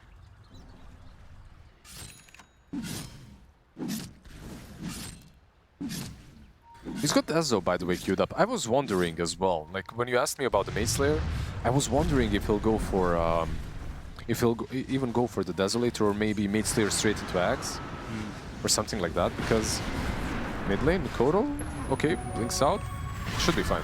Because he's got Slardar on his side, right? And sometimes perhaps you don't need to Dezo it up when you have Corrosive Haze already, but it's going to be a lot of damage between these two. Yeah, he's definitely going for this more combat-orientated build. Not going to be spending too much time in the jungle. Hell, we even just saw him now, right? Willing to make the early twin gate rotation. So I think he's maybe responding to what you said earlier about how Nightfall plays. Wait, one Blink second. and Mikoto, there's going to be a Meteor Hammer thrown down. Mikoto blinks away, but the Sunstrike won't connect. In the meantime, down bottom, Satanic forced into using the Raptor Dance. He's still being burned by the Sunray. Chakram barely misses. He gets beyond the range. Blood Grenade connects on top of him, and WS is there. Chen supplied the all heal. Satanic doing his best to parry some of these attacks. He needs Triple S to catch up. He at least needs a Cold Snap. The Cold Snap barely connects onto WS. It is going to be enough to save the life of the Kez, kill off the Timbersaw, and PVISION. What a response to the aggression down bottom. That's just a beautiful response. They get the Hoodwink as well. But this beautiful response was enabled by just longevity of Kez, right? Like he's just able to stay alive for the longest time. Sunstrike, Kaori. Might be in some danger here, but he's fine. Out of mana on no one, so he can't continue the chase. It's just Kez being a menace to deal with. Like he's got a Mage Slayer now as well. Like it's nice stats as well, a bit of survivability of course on him too. Well, if you don't kill him immediately, I feel like this hero just baits you deeper and deeper. WS will return to face his old foe, seeing how low the tower is. At some point they want to just keep opening this space in the map up, not allow Kez to have too much freedom. The scary thing about the Deso as well, I think once you get the Deso, you can make the decision, right? Either we smoke and kill somebody, or we just immediately just try to go Rosh, sneak it in behind them. Any objective, really, right? Like Tormentor, Rosh, everything is going to fall with the Corrosive Haze plus Deso in a matter of seconds. And same heroes are being played, but itemization is a bit different. So Slardar, this time around, no Might is being purchased by him. Mikoto as well. Like we see a lot of Queen of Pain. And I feel like most Queen of Pain players have a move towards this Veil first item. He's going Kaya. We'll see if he goes into an Aghanims pretty soon. Most likely will be doing exactly that. Do have a young DC from the Invoker. Just making sure everything is going to be all okay on that side. Almost do have this Blink Dagger from the Slaughter. And it's actually a pretty decent power spike. Blink Dagger is going to be up on Slaughter at the same time as Leshrac has a Rod of Atos. So even though the initial stun from Slaughter is not that long, as long as Leshrac's in the vicinity, you can always follow up, perhaps set up for the Sunstrike kill as well. It's a lot of stuns, right? Like, and the roots. You will have the stun, Atos, Splintered, perhaps the Cataclysm is a good item choice. I mean, it definitely is for Invoker in almost any game, but sometimes it doesn't really feel that great without a setup. No one has returned into the fray. The Gs have been called. Now let's resume proceedings. Nightfall has his Maelstrom, starting to farm towards having the Mjolnir, so he's going to be dipping into the jungle right now. Doesn't really want to put himself in dangerous positions. No real reason for him to engage fights right now. Dire's bottom tower is under attack.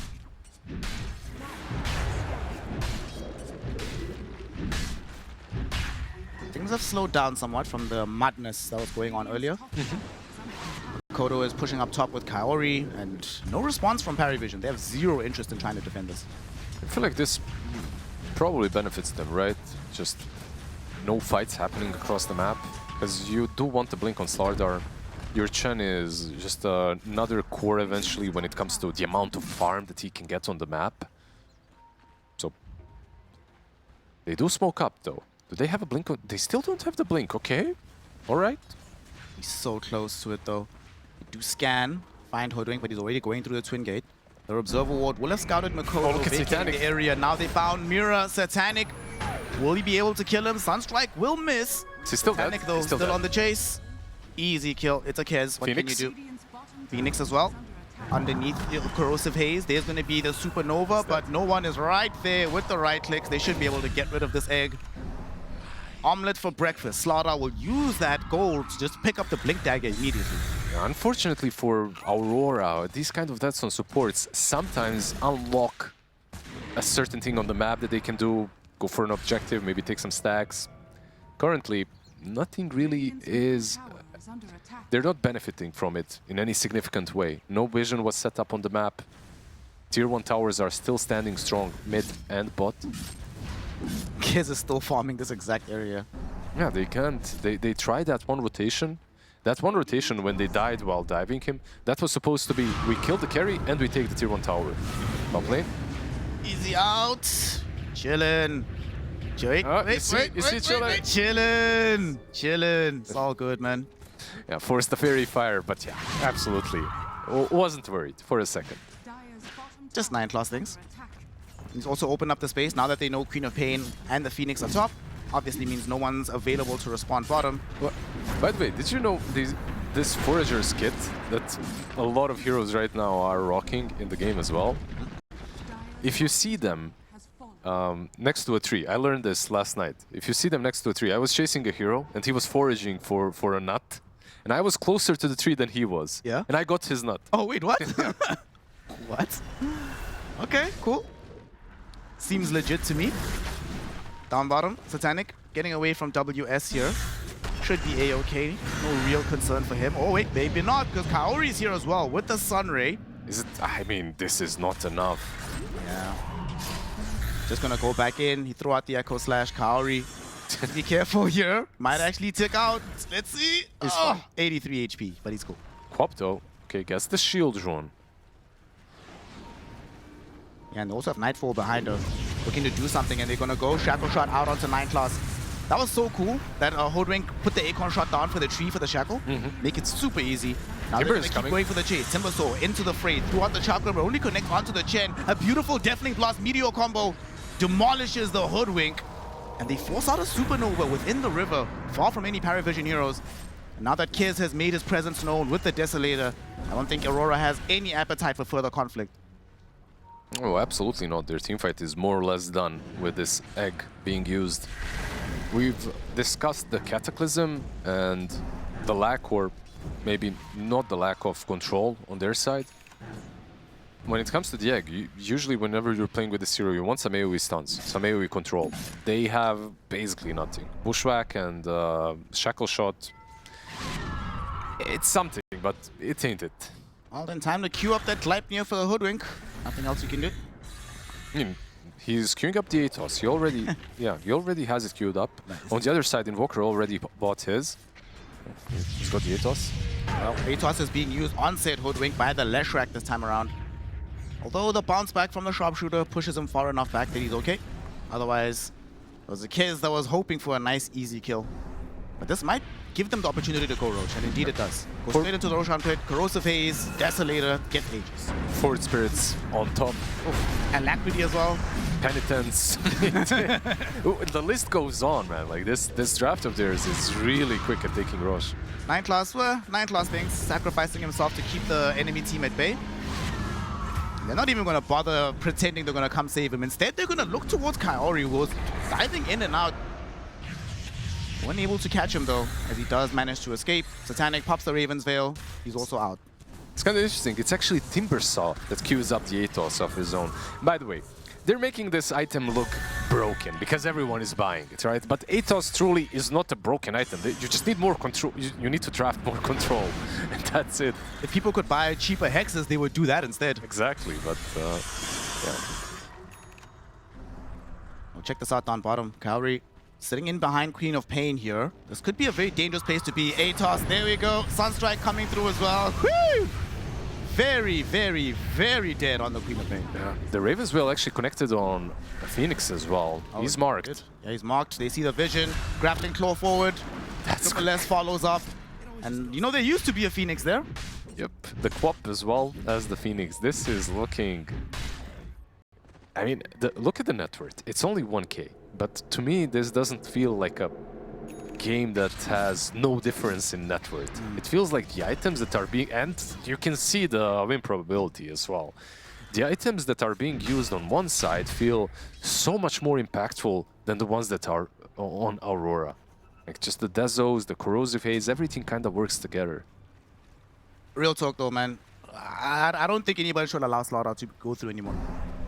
Because think about it, he didn't even have that great of a lane, right? He spent most of it being zoned out, not really meaningfully be able to participate. And Look at him now. He looks broken because there are no stuns Dire's on both sides, so he's looking really strong. Oh, Vision picked up on Makoto. 9 classes on top of him, and there's Sid Slaughter getting the bash out with the crush on Makoto. Blood Grenade follows him through 9 class. Mikoto, he can't juke this. One more crush is all they need to kill him. Oh, he misses the crush! Oh no, Doesn't look broken now. will end up losing his life for this one. Got outplayed in the end by Mikoto, who gets another double kill on his Queen of Pain. Sunstrike! Just slightly off. Yeah, sneaky play from no one. He did dodge the sharpshooter, by the way, on Slardar, and the idea was nice. Hide behind the tree, jump on the Queen of Pain afterwards, but of course, didn't work out in the end. One hero that I didn't expect to go through is the Queen of Pain, who does have the Aghanim Scepter, so maybe the win probability will shift a little bit now that the axe is there. Oh, and you know, now that you just mentioned Queen of Pain, I realized we're back in our purgatory, bro. We are. Oh, Druid, Alchemist, Queen of Pain. We had one game. That Literally was one it. game. One game without these heroes. Radiant are scanning. Down bottom, they did manage to take the Tormentor. So the shard did go towards 9 class. We do have the extended split earth. Pretty good shard. We saw some of the impact of it in the previous game. Absolutely. In this kind of a game where you can actually make sure that the target gets hit twice by it, because you have two Atos, I think two Atos, right? One on Invoker, one on Lesh. Yeah. Two rods. They're not scepters. Are they My bad. rods of Atoses or Yeah. rod of Atai? Think about it for a while. As Nightfall, he's going to be contemplating his life choices as he's about to get sent to the fountain, but no, beautiful wind run. There's the rod of Atos, though it connects. Sunstrike brings him down. Mikoto did his best with the Sonic Wave to push the attackers back, but all he can do is kill Ducalis after he's lost his carry. Now, Nightfall making his way towards the fight. They find WS, interrupt his Timber Chain away. Rod of Atos will be there. Grappling Claw from Satanic. Can he get off the Raptor dance? Look at the damage go from this Kez. WS will not survive this, nor will Kaori. Mira, at the very least, able to scurry his way through the trees. No, I say that, but Triple S is there with the Slithering Crush. They have the vision. Here comes Kez yet again. One more swipe is all he needs, and it's a triple kill for Satanic. This is the real bad bird in the game. Parry Vision starting to pop off. Yeah, Queen of Pain, the only man left standing, gets away, but they're just playing too fast. The combination of the Stardar and the Kaz is dealing way too much damage. Unfortunately, maybe they could have fought if they had the egg, and it was coming off cooldown, but he died literally. The last tick kills him before he has it. Like 1 second cooldown and the last tick of the Kaz damage finishes him off. So they didn't have the egg, they couldn't really set this team fight. And they were too separated. When you look at the way that they were fighting, it's like they were going a little bit too deep in the Radiant jungle. Well, ends up being a very successful fight for Parry Vision.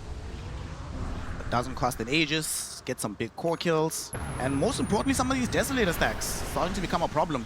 Back in the real game, Nightfall's been found again. Rod of Atos is connected on top of him. He does not have the BKB. Slaughter's on the way, so is the Chen. You just need to make sure that you keep vision, and there's the Slaughter. Corrosive Haze is up, Wind Run is officially expired, and so is Nightfall's life, taken away by Triple S. Yeah, those are two back-to-back deaths on our boy on the Wind Ranger. He did get a kill, by the way. While we were watching the replay, he did get a kill on the Lesh. So that's something. Like, he didn't really die for nothing, but it's not great.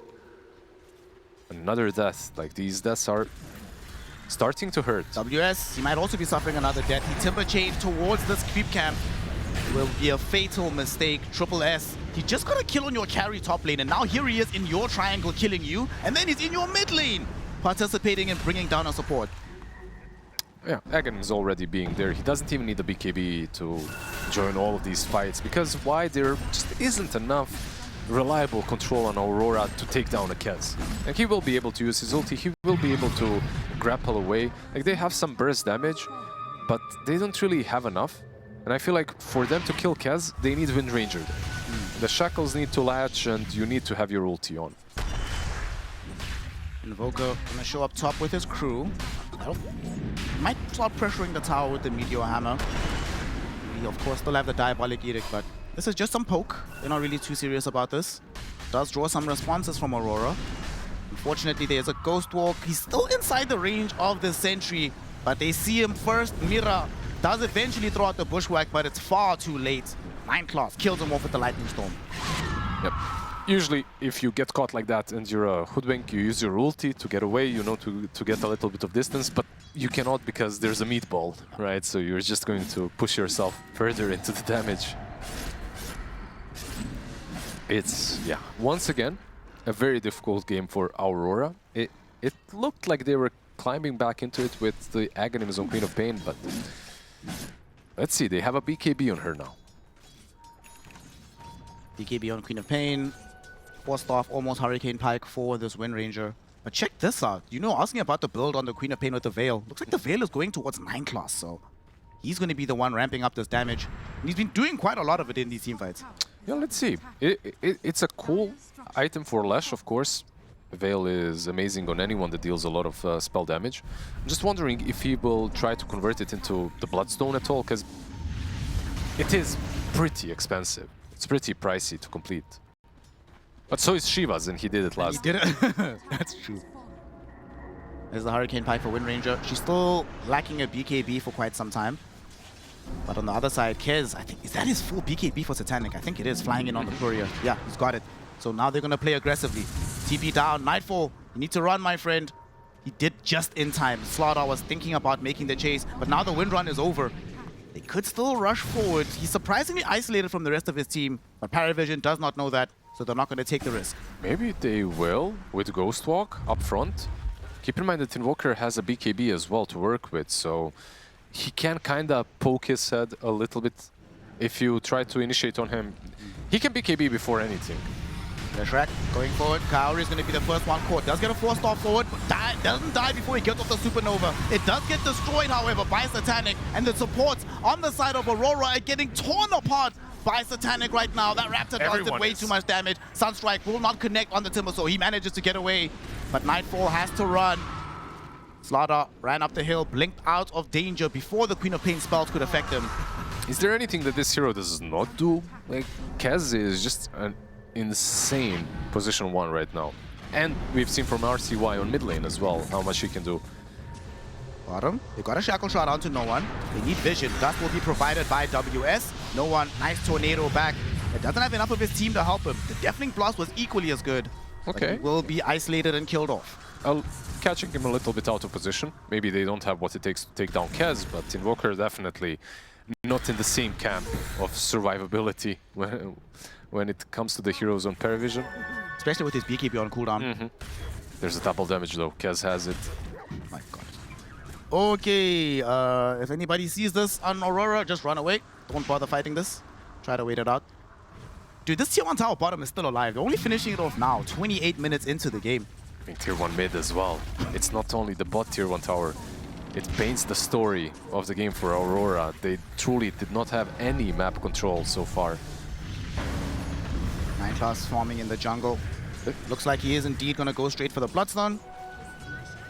Let's just wait for Rosh. It's guaranteed to respawn within 10 seconds. Corrosive Haze DD. Desolator with 14 stacks. I think the DD probably finishes like just a second before Roche comes back, yeah. So there's at least that. Bottom, Mira getting stalked by no one. He didn't see him. Didn't see him though, it's nighttime, didn't get the bonus vision. Will he stop running forward? Goes the wrong direction. He actually had him dead to rights. If he just waited like half a second so he can close 100 units, it would have been enough. Let's see though. Yeah, straight into the pit. I feel like they even want Rosh to roar at this point. Because they're trying to force a fight. Aurora are just dodging them constantly. They've got this though. There's an observer ward in the top lane that scouted out the Timber and the Queen of Pain, so they knew for a fact that they had the time to do this. They forgot the banner, but they don't have time for the banner, it seems like. Okay, Chen will go back. Oh, will he? Yeah, he will. I mean, that rush just fell so quickly. Kaori might fall quickly as well. The Shrine is taken away. Grappling Claw going forward. Kaori. Whew. Able to get the dive away. Living for now. Now Slaughter is chasing. Look at that. They got another piece of vision on the Timber Saw. They saw him as he was going into the camp, so they have a decent idea of where to go to hunt him. But they have lost vision now. I don't want to dive that deep. On Aurora, I feel like at this point you just want to stabilize. You want to get as many items as possible on your cores before the next fight. 9 class. Of course, the most important... Oh, he blinked. Very close, though. Okay. Lot of ATOS back onto Mira. Does have his homies behind him. They go onto this hoodwink.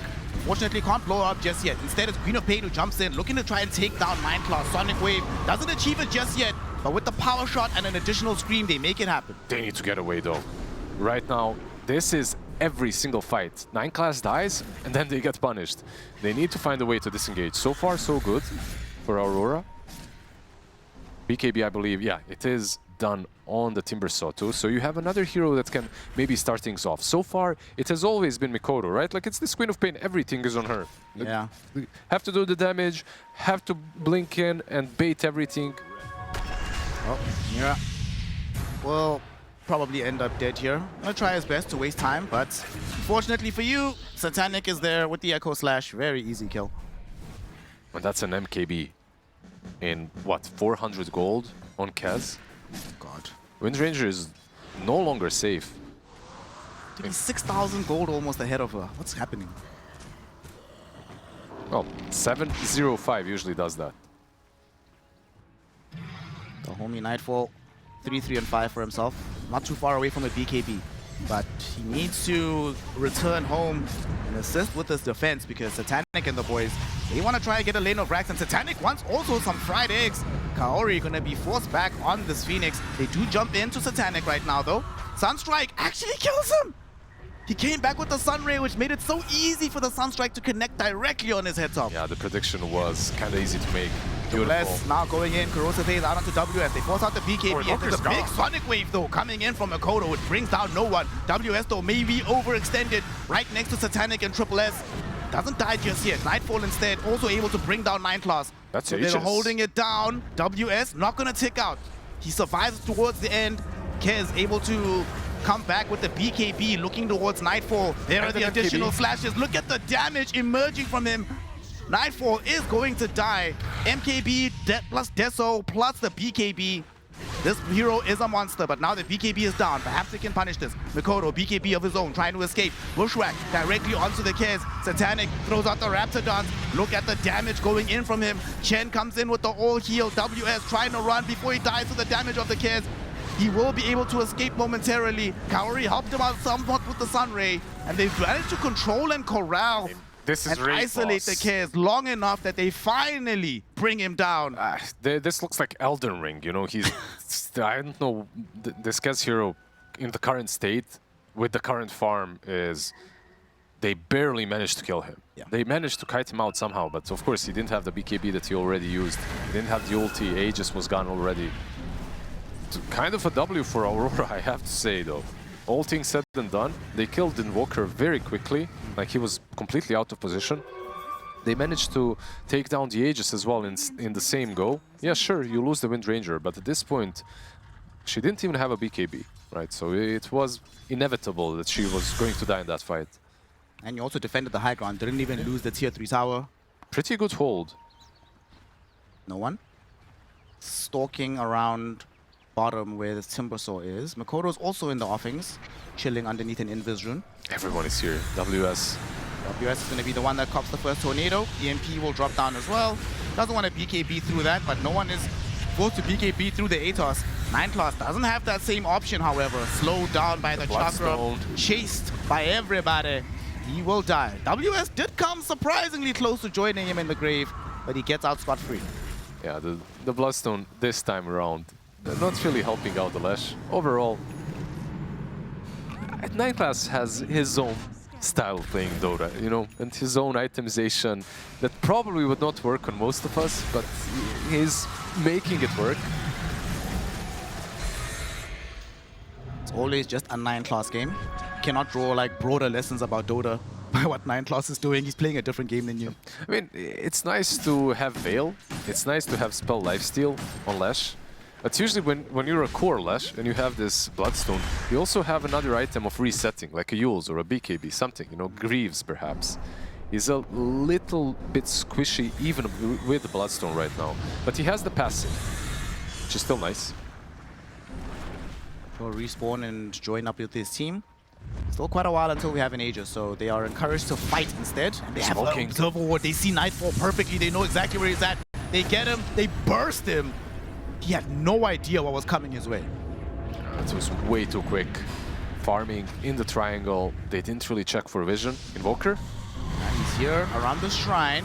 Mikoto and No the gang, BKB. they want to get around him. No BKB for another 5 seconds. Sonic Wave will be there. WS, he's not going to be able to get there in time. Triple S able to at least eliminate the 2 supports. WS is still on the way. Mikoto has gotten the assassination onto the Invoker. And he has some help potentially from WS, but WS sees the Kez. He's like, absolutely not. I want out of this situation. Triple S won't be able to get the final blink onto Mikoto. Yeah. The Shadow Strike prevents him from getting that blink off. Also, WS with a nice little A-toss play on Kez just to slow him down. Stay away, bro. Stay away, exactly. That's unfortunate because, yes, they killed the Invoker, but yet again, cost you 2 supports. Yeah, the true carry of Aurora so far has been Mikoto, right, on the Queen of Pain. Like Nightfall, he's been doing some work, but I feel like the rest of the team is still waiting for him to come online. And he hasn't really been able to. This Queen of Pain has hit her power spike and timing long time ago. She's absolutely massive. Like Mikoto is, in comparison to his team, having a really good game. 13-2, like he's got Shiva's BKB. Next is the Bloodstone as well on him, which we sometimes see a little bit earlier, but better late than never. It's always a good item on Queen of Pain. Are scanning. Can we get some damage numbers again, actually? I want to see where Mikoto ranks this time around. He's gonna be a mountain next to his Oh my teammates, God. 100%. He's almost half of his team's damage by himself. He's the highest damage in the game.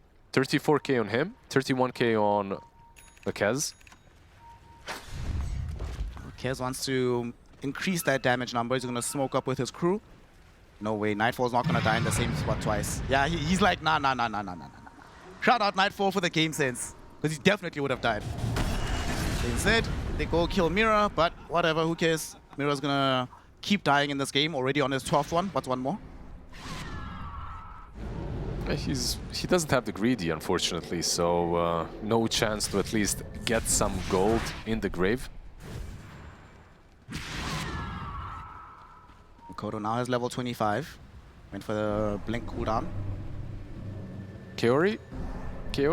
Gold snap! Oh. On the last tick of the team. We've all been there. Yep. These things happen. It is what it is. Sorry, Kaori. The nighttime vision almost saved him, or the lack of nighttime vision, that is, almost saved him, but he is the one that does have greedy, by the way, so he's going for Hex. He already has the Mystic Staff. It's a sort of an item that could make a difference in the upcoming fights. Nightfall, they might be able to scout him here, but I don't think they fully want to commit. It would be really nice to just get yourself a tier 2 tower and then back off into Roshan. How is this tier 2 tower still alive? I had a feeling this fell so long ago. How is the mid-tier one still alive? Yeah. I mean, the mid-tier one I understand. Like, it's on PVISION side. Like, they haven't really been losing any map control. Roshan now with a whole host of additional goodies. But you save over or under 10 seconds. Under. It took you a second to answer, but yeah, definitely under. They have Dude, he's got 24 stacks on the Deso. just a lot of little things coming into play, like Chen with Solar Crest, with Penitence, with Vlad's now as well on top, with all these little creeps giving something extra. He's got the Ancient Granite Golem for the 19% HP, and he's got the Ancient Frostbitten Golem for some nice cooldown reduction, never too bad. You were saying earlier, He's Kez got is the like little- a raid boss. Yeah. Look at his tooltip. Yeah, why- All these status effects. He's just collecting golems. He's got the Ancient Granite Golem, Frostbitten Golem, and he's got this little derp golem that does nothing. Has a stun, I guess. You know, aesthetic pleasure is also a thing. Yeah, he just... Sometimes you want to win while looking fresh. He's a rock-type Pokemon master.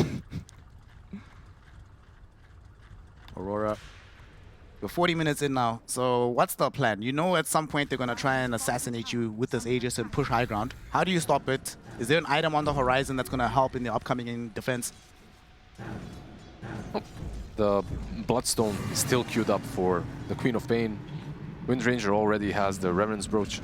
She bought it a while ago, going for Satanic next. Maybe with the Satanic you'll be able to stand your ground, even though I sincerely don't think that's possible, but maybe with the Satanic you'll be able to stand your ground against the Kez. Krellas is kind of nice on Timbersaw as well. It's another way of dealing with the abundance of physical damage coming from Kez. Not too bad versus Chen, by the way, as well, right? Like the 30% reduction in healing.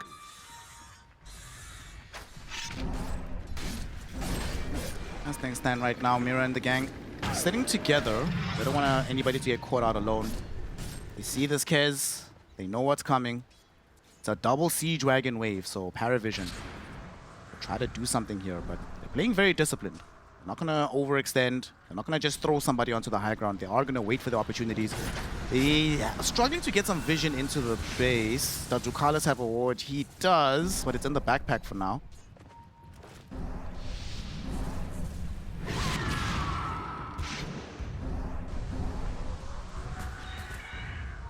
They could wait a little bit on ParaVision. They are very close to a couple of big items themselves as well, but they will not.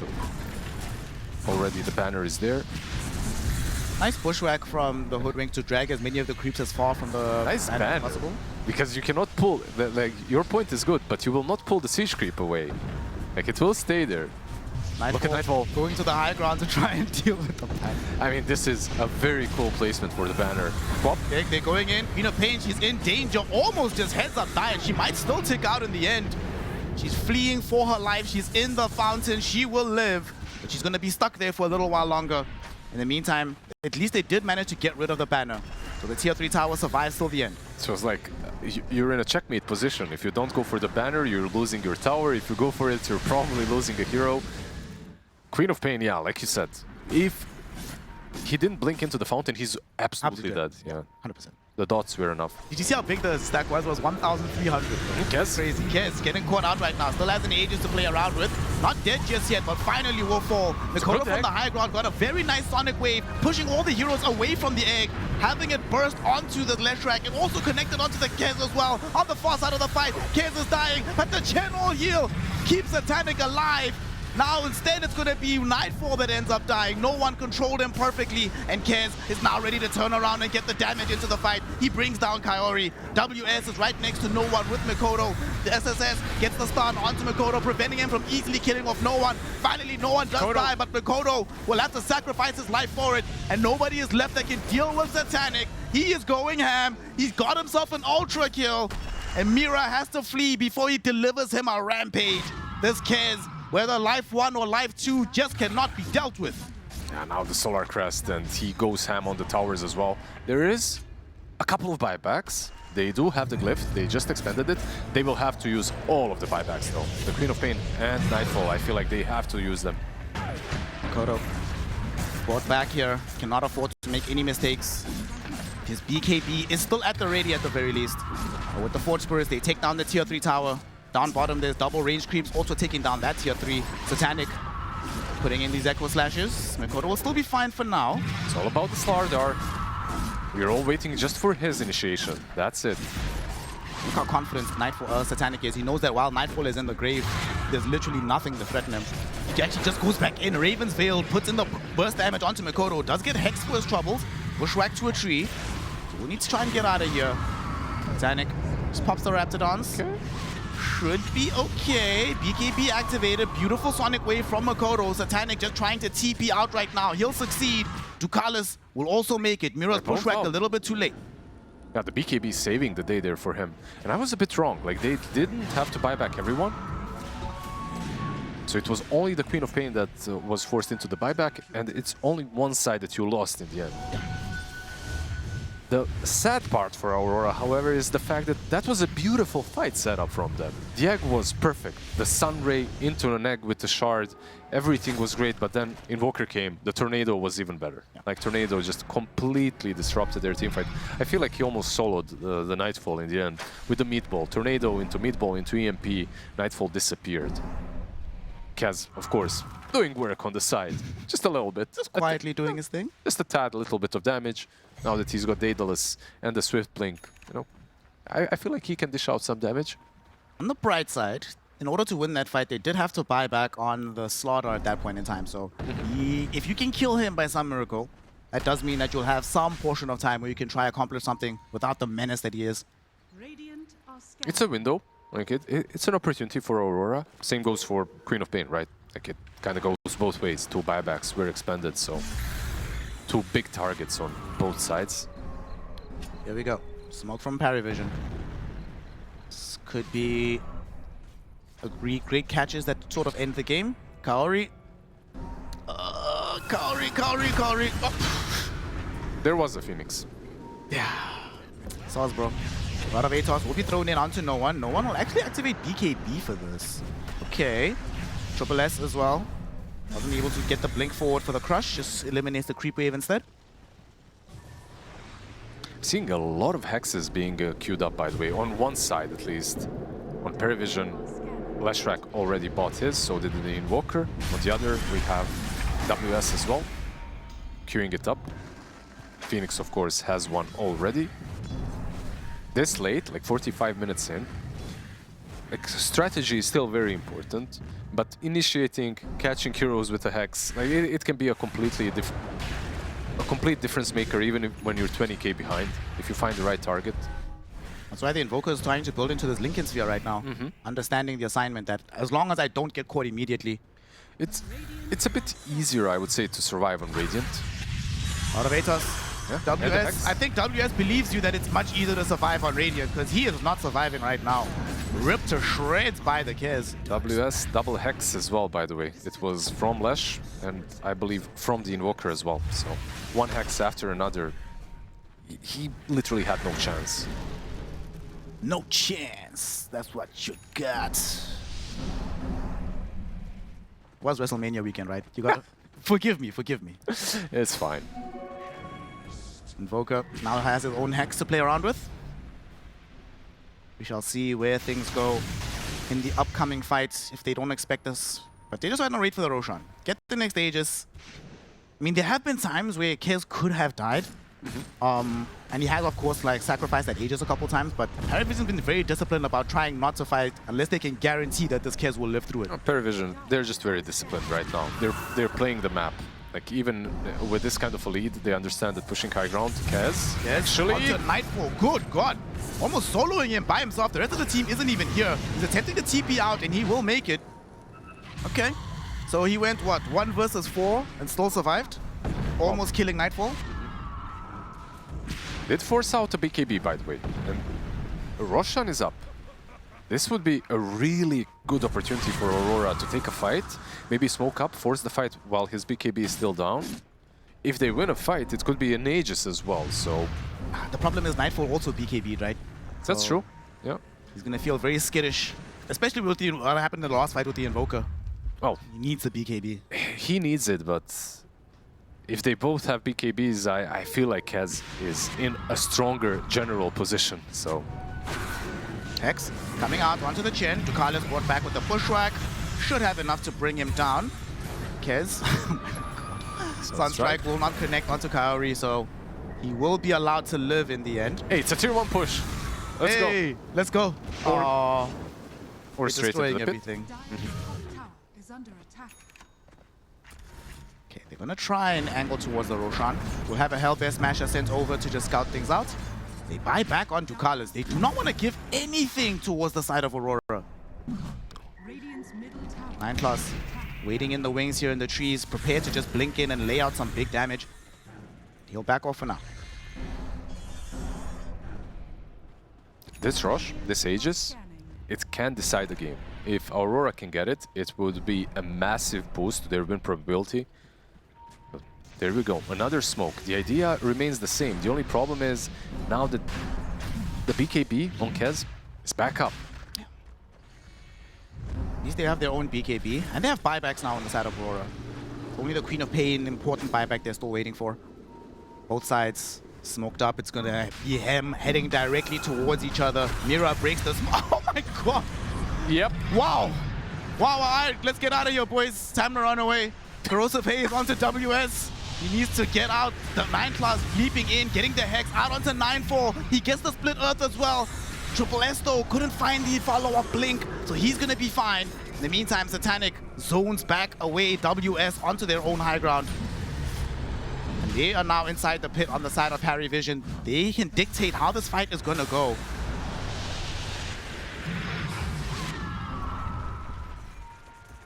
Still, they don't want to overcommit. Playing very disciplined, like you said. Phoenix just throwing in these fire spirits, they're throwing in these power shots. They're doing everything to just delay, but it's kind of hard to fully commit in this moment. Yeah, Roshan will switch homes, right? Like he's going top now. It's 15, if minute 50. And now another smoke. Like Aurora have been hoarding smokes. Like at least they have an abundance of those. Maybe it can relocate towards top. Hoodwink, buyback. Buys back. Oh, WS got hexed. This is a calamity. No, this cannot happen. Timbersaw is gone. He might need to buy back if they still want to defend this. There was a big sonic wave from Makoto, but all it did was push these heroes away. Not much more than that. And now his own VKB has been expended on the Queen of Pain. You just have to let this one go maybe now. Or maybe buyback on the Timber. Like you have two options. Buyback on the Timber, fight for Rosh, because there's no BKB on Kaz as well, right? Queen of Pain used hers, but so did Kaz. Okay, they choose to fight. I think this is the right decision. I don't really think that you had an option. This is basically where you win or lose the game. Giving them Aegis is equal to losing. One shot, one opportunity. Nightfall did get stunned up, but they got the focus fire out of the Triple S, but now Satanic has just shown up, ripping through the Wind Ranger. There is no Wind Ranger, she's forced to buy back. In the meantime, the Chaos Meteor destroys and kills the Hoodwink, and that's a dieback for Mira. Can't be involved in this fight anymore. To make matters worse, although Kaori's egg did go off, literally did nothing. Now Aegis is taken by Satanic, all the goodies are picked up. Oh, and look at that, he also gets his namesake item just at the end of the fight. Yeah, why not? Get the Satanic, you get the refresher, the cheese, the Aegis, everything is there now for them. I mean, this Wind Ranger unfortunately used the power shot on the Slardar, right? And sorry, the focus fire on the Slardar. And because of that, he couldn't heal with the Satanic. Like, Slardar was way too far away while Kaz was hitting her, so he couldn't heal. The focus fire was very ineffective, and so was the Satanic, the item that is not the player. One thing Nightfall's been very good about in this game has been avoiding using focus fire on the Kaz unless he's chain disabled, because he knows what'll happen if he gets parried in that moment. Yeah, it won't work, of course, but going for Slardar the way they did also not really working out. Especially you're in the river and he's got Aghanim's. Like it's a really difficult kill to make. The homeboy is chilling with 40 armor basically. Yeah. On the other side, I feel like they could have used another Lotus on someone. Like right now it's only the Timber, right, that has a Lotus. So if he gets gone on, he's as good as dead.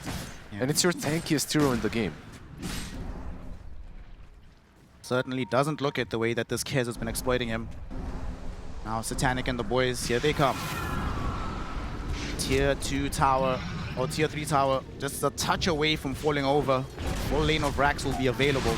Now, WS can't do anything, and he just has to watch Makoto getting jumped upon by Satanic and Triple S.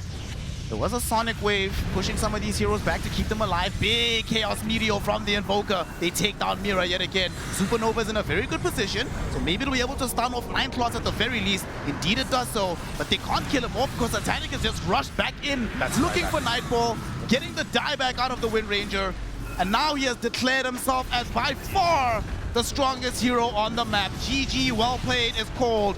We are going to a Game 3. PVISION's series streak at the very least still remains alive. Yeah, GG's. An actual good... We're gonna find out who takes this third game and who punches their ticket to the playoffs. We're heading over to our commentary duo of Snare and Lizard. Game 1 was 50 minutes long. Game 2 was 54 minutes long. It's only fitting, Lizard, that in Game 3 we pick the hardest late game carries we can possibly find. Terrorblade versus Faceless Void. I'm getting nostalgic, but I'm genuinely excited to see what Nightfall and Satanic can present in this final game. Just take us to Tier 5s. That's it. That's all I want. I want to see a couple of Tier 5s. Maybe some Enchanter's Bauble or whatever the hell that new neutral is. You know, with a couple of cooldown reductions on Tier 5s, why not? I want to see some chaos. Oh, this is definitely going to be chaos. I mean, Void Spirit, Storm Spirit, the panel was talking about it, you know. This is a very honest game. There's very little cheese here. There's no nonsense, right? Stable lanes, stable mids. This is just going to be about execution and strategic movements around the map. Yeah, just a lot of big value heroes late game. Very interesting lanes as well. All that thought mid. Yeah. A very honest fight around the rune as well. Yeah, but WS is actually able to secure that bounty rune for his team, so it's going to be a 3-1 for them on the side of Aurora. And in this series, Slardar undefeated. The team that has Slardar generally tends to win. And you know, one of the things about the Slardar as well is the panel was talking about how there's not that much damage to throw into the Chronosphere outside of the macro, outside of the sharpshooter. But you can bridge that gap a little bit just by having that amplified damage. The Corrosive Haze helps Void, not the most, but it at least gives you a little bit extra punch. I think our panelists are a little bit damage spoiled, you know, when it comes to give me this cataclysm. Like, what it does, if you don't have insta kill damage, that doesn't mean you don't have damage in Chrono. Macro Pyro, Sharpshooter, even the Hoodwink Shard. To bot lane. Okay, bot lane, they get the first blood already. Ducalis ends up going down. Yet again, we see that this lane for Aurora, Hoodwink Slaughter, is putting in that work. It was exceptionally effective in game number 1, and it does so again here in game 3. Yeah, already getting some nice kills. I mean, Slardar versus Terrorblade overall doesn't feel like the best lane. It never was. Like, Terrorblade has a lot of armor, illusions that Slardar can't really deal with. But if you get a good start, like if you get a couple of racers, phase boots early on, power treads, whatever, it's a little bit of a different story. This mid lane, Void Spirit, Storm Spirit, something we see time and time and time again. I mean, they did pick the Void Spirit into Storm, and the panel was questioning whether this is an Axe game or not. I feel like it's a really good Axe game. When you look at catch on PVISION, there isn't really a lot, right? Like, you eventually, I think a Shard on Tidehunter is a necessity and a must, but an Aghanims would be pretty good to silence the Storm, to silence the Faceless Void as well. Yeah. 9class was being harassed up top, so forced to flee. Will not spend his time fruitlessly, will at least make a stack before returning to the lane to assist his Tidehunter. Well, this is basically the Kotal gameplay, right? Like, go into the lane, use a couple of Chakra Magics on your offlaner, stack up the triangle. It's all about the stacks. I'm kind of surprised that they didn't go in to already set up a couple of sentries, maybe with the minute 0 smoke, just to block the Ancients, block the medium camp. Down bottom, Mira just eating some right clicks from Ducalis. Should be fine. Making space for Satanic to continue farming with the first meta of the game. Triple S in the top lane. There is a lot of magical harass coming in from Kaori, but traditionally there's not really much that Faceless Void does to you in that lane. No, this lane should be pretty straightforward for Triple S. Just a lot of anchor smashes. They will contest the Lotus against him. He is alone right now, but So tanky. they're barely doing any damage to him. 9class will eventually emerge just to zone them back, let them know that, guys, you're just wasting all of our time here, come on. This is like a pretty good combo as well. On both sides, I feel like the offlane duos are very potent combos, but for different reasons. Hoodwink plus Slardar, all about the kills, right? Like, you've got multiple disables, you've got like insane amount of damage. Sometimes you can even get Blightstone in this kind of a lane on Hoodwink. On top lane, however, Tidehunter is enabled by Coddle. Like, you can double anchor smash because of the Chakra Magic, but also, of course, Coddle is constantly going to be stacking for you. So you have multiple benefits from the Keeper of the Light. Hell, even when Tidehunter does eventually go take to some of those stacks, Coddle can just sit here blasting back the wave, ensuring that the equilibrium still stays positive for the team. Or he can help you out with Chakra Magic, with the blast of his own. Sometimes you see Coddles at this point, I mean, specifically 9class, you see him actually taking stacks on his own, and being a little bit greedier. Because currently, we'll see what he goes for. This, in general, is not an easy game for the supports. For the Mirana down bottom, who might even die. She is running herself away. She will be able to pop a salve, though. Mira, as can find the bushwhack, actually drags the Mirana onto the high ground, follows up with the blood grenade, and secures the kill. What the hell was that? I mean, that's insane. Like, he literally ran through the tower, and he still managed to latch the bushwhack. If Mirana ran a little bit south, the bushwhack doesn't connect, right? But I swear he didn't believe that that was coming either. Did see in the top lane, Kaori, like you were mentioning, he wandered into the triangle to actually block some of these camps. Planted down the ward, and the sentry blocks both of these. Wait, is it going to block the ancients? Yeah, only the ancient block. Hard camp is still open. Hard camp is maybe something that they could contest if Storm has perhaps a little bit of an earlier level 6. Maybe they can go into the triangle, contest it on their own. And Coral is actually trying to take it already. Yeah. Jakiro is being scouted here, so they are forced to bring no one over to ensure that they can guarantee that they get this. He does have a dual breath that he could maybe expand on some of these creeps. The blast is there, and there's not real mana on no one, so he'll be okay. Storm is 6. Nice. Mira is coming into the offing as well. They want to try and do something here. Indeed, they are going to look to contest this. Mira, will he find another good bushwhack here? I mean, if he just finds it on creeps, I feel like that could already be good enough if he can get a couple of last hits. So far, 9 class did manage to snatch a couple of the big creeps. Yeah, it seems like they will leave him alone. Okay, middle. They're going to be maybe going on to no one. Mikoto, can he close the gap here? He was a little bit too far away. That could have been a kill. Although he did have the 10-1 charger, so would have been able to get off the Dissimulate. And he does now have the level 6, so Astral Step is online. Well, they basically tried pressuring him away from the experience. Didn't work. There's a region, Coddle. Oh, very long zip coming in from Mikoto. Will isolate 9 class. Kill him off. The Coddle goes down. Nice scouting from Kaori. This Observer Ward that was planted on the Ancients has provided so much value for Aurora. And so it begins, by the way. Like, one of the reasons why Storm was picked here is not only lack of control, but lack of any survivabilities on the 2 supports against him. Like, when I see this game as a Coddle or a Mirana enjoyer, I cringe. Like, Storm will constantly be on top of you. Yeah. Like, some Glimmer Cape, some Atos, like, they will need every tool in the toolbox available to them to survive against Storm. Storm can really have a phenomenal game. Already starting off quite well. Very interesting as well on 9 class that he's going for mech, by the way. Not really something that you see too often. Holy Locket is usually the build on Coddle because you get the heal amp on the Illuminate Blast. On the Illuminate Blast. It became kind of a new meta. I think that actually it's GH that started it, maybe half of a year ago or something like that. It was quite a nice adaptation to the standard Earn 4-staff vessel. Bottom! WS, this is not standard. They left him alone a little bit. Ducalis was elsewhere. He's moving to the top lane to contest the outpost, the shrine. That means that he left alone, killed off. That's a great catch for WS. Just a beautiful kill. Still no level 6, no Sunder on the Terrorblade. These 2 heroes, like the Hoodwink and the Slardar, they're always able to get some kills. And look at that. There's just way too much damage from those 2. And that's another thing about the Storm Spirit, right? There is a large period of the game where the Terrorblade is terrified of being scattered right by the Storm. No, absolutely. It's not only the supports, it's everyone on the map. I would even argue that he's pretty good versus Tidehunter. Like, a lot of mixed damage. Like, these usually tanky offlaners, you know, your Timber Saws, Tidehunters, Underlords, they can't fall to a Storm Spirit that's big. Already have a solitary Galvanized stack up for Mikoto. Building into the Kaya. Just gonna harass back no one, force a Dissimulate out of him.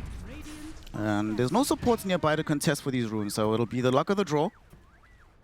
Mikoto is gonna lose out. No one in getting runes in the early game. Name a more iconic duo. Ice Path will connect onto Ducalis. He managed to leap away initially. Still has another charge. Acorn Shot is gonna be there. Zoned very far from where the tower is, but they're not going to be able to fully catch and kill him. It's honest and good work from him, right? Because he led the creep wave to the Terrorblade, and he also alleviated some pressure from the tier 1 tower. So it's a double whammy. However, Mikoto is here for the punish. They have level 6 available on WS, so he threw out the amplified damage. The Corrosive Haze gets the easy kill from Mikoto. Yeah, meanwhile, Keeper of the Light is the one next in line to try and defend, at least for a little bit, but this tower is already gone. Nightfall and Triple S just tipping each other because both of them are refusing to play the lane. Yeah, it's the Dominator build on Faceless Void. Like, he went back for the old school Dawn build. I think the last time he played Void, he did the same thing. I'll be honest, I really like the Dawn build on some heroes. Faceless Void is one of them. Yeah, I guess, you know, like, everyone moved away from this build because Dominator is way too juicy right now. Like, you can kill it very easily. Like, you can get... The cooldown is longer as well. The mana cost isn't really that incredible any longer as well. It's 50. So there's a reason why this stopped being the meta. Case in point, they just killed one of the dummies, but at the same time, they moved middle and killed off Mira. No one starting to exert himself as well. He had popped that haste rune. Is chilling with an Urn of Shadows, not choosing to upgrade immediately into the Spirit Vessel. He's going to angle straight into the Aghanim Scepter. Axe is way too good. I feel like for this kind of a game, Aghanim Scepter is a no-brainer. Minute 10 rune, let's see.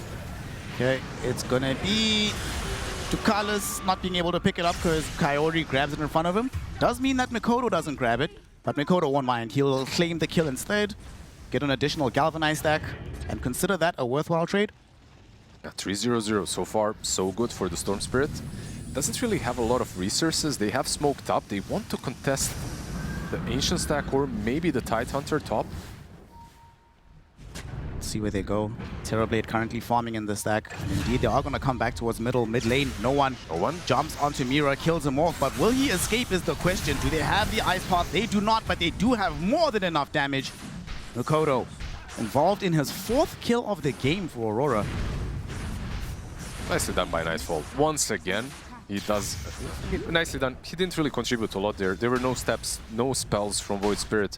But still, just the fact that he TPs in helps out a little bit. He plays the carry role very actively right now.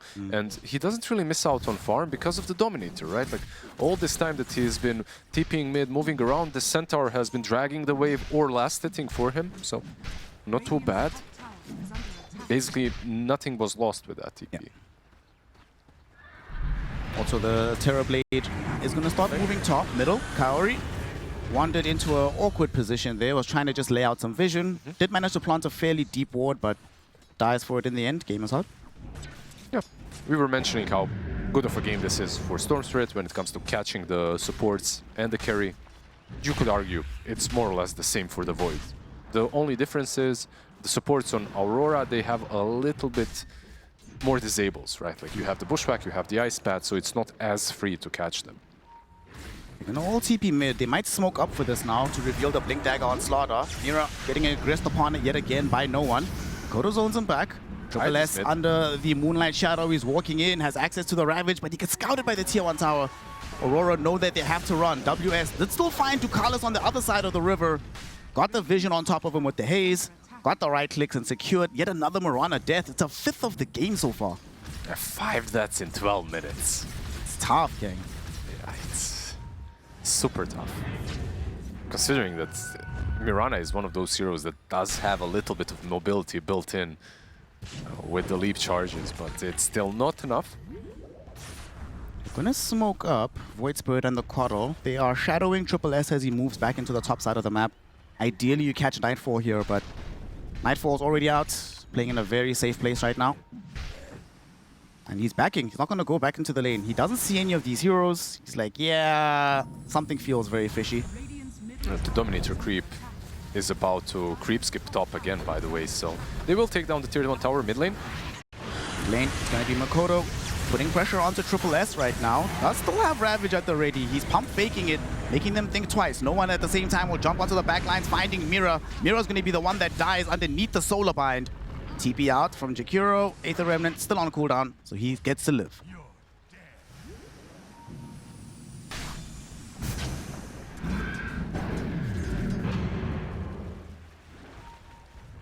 Dire's middle tower is under attack. Very action-packed.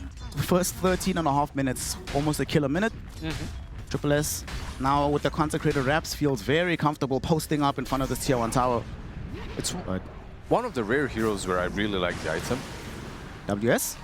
The arrow Pop a connects. long arrow, but there's still too much threat. Nightfall is here as well. They look towards 9 class and Triple S. Bushwhack will be there directly onto the Coddle. 9 class is gone. Triple S will be allowed to walk away. Nightfall doesn't want to commit the Chronosphere just yet. Instead, he will just combo with the team to ensure that they can secure the tier 1. Yeah, you could see that both of them were kind of holding on the ultis, the Ravage and the Chrono. Nothing really happens if you Ravage there. You're not killing the Faceless Void.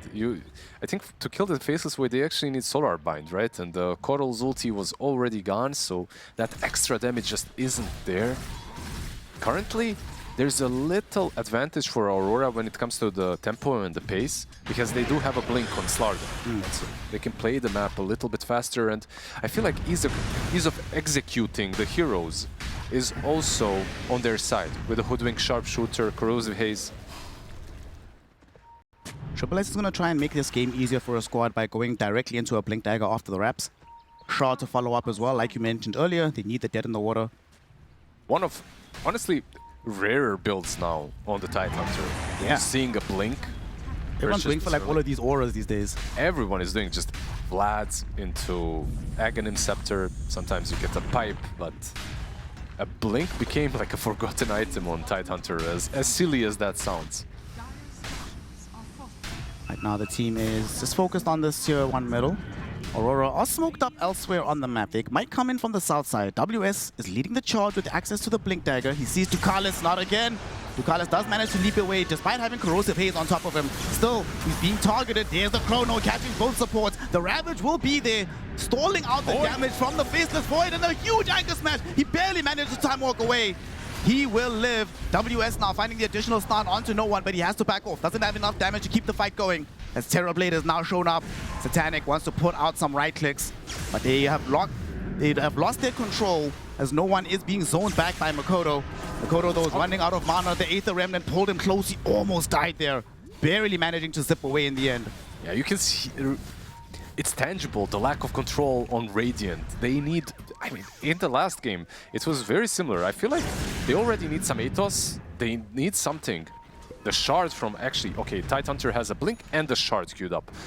I really wouldn't mind the shard being purchased first. But if you buy the shard first, it's kind of hard to get there. The range isn't amazing. But they need the extra control. Eventually, maybe even some Coddle Aghanims, I'm not sure, but something is needed. Lane. No one is in trouble. Sharpshooter from Mira just burst through him.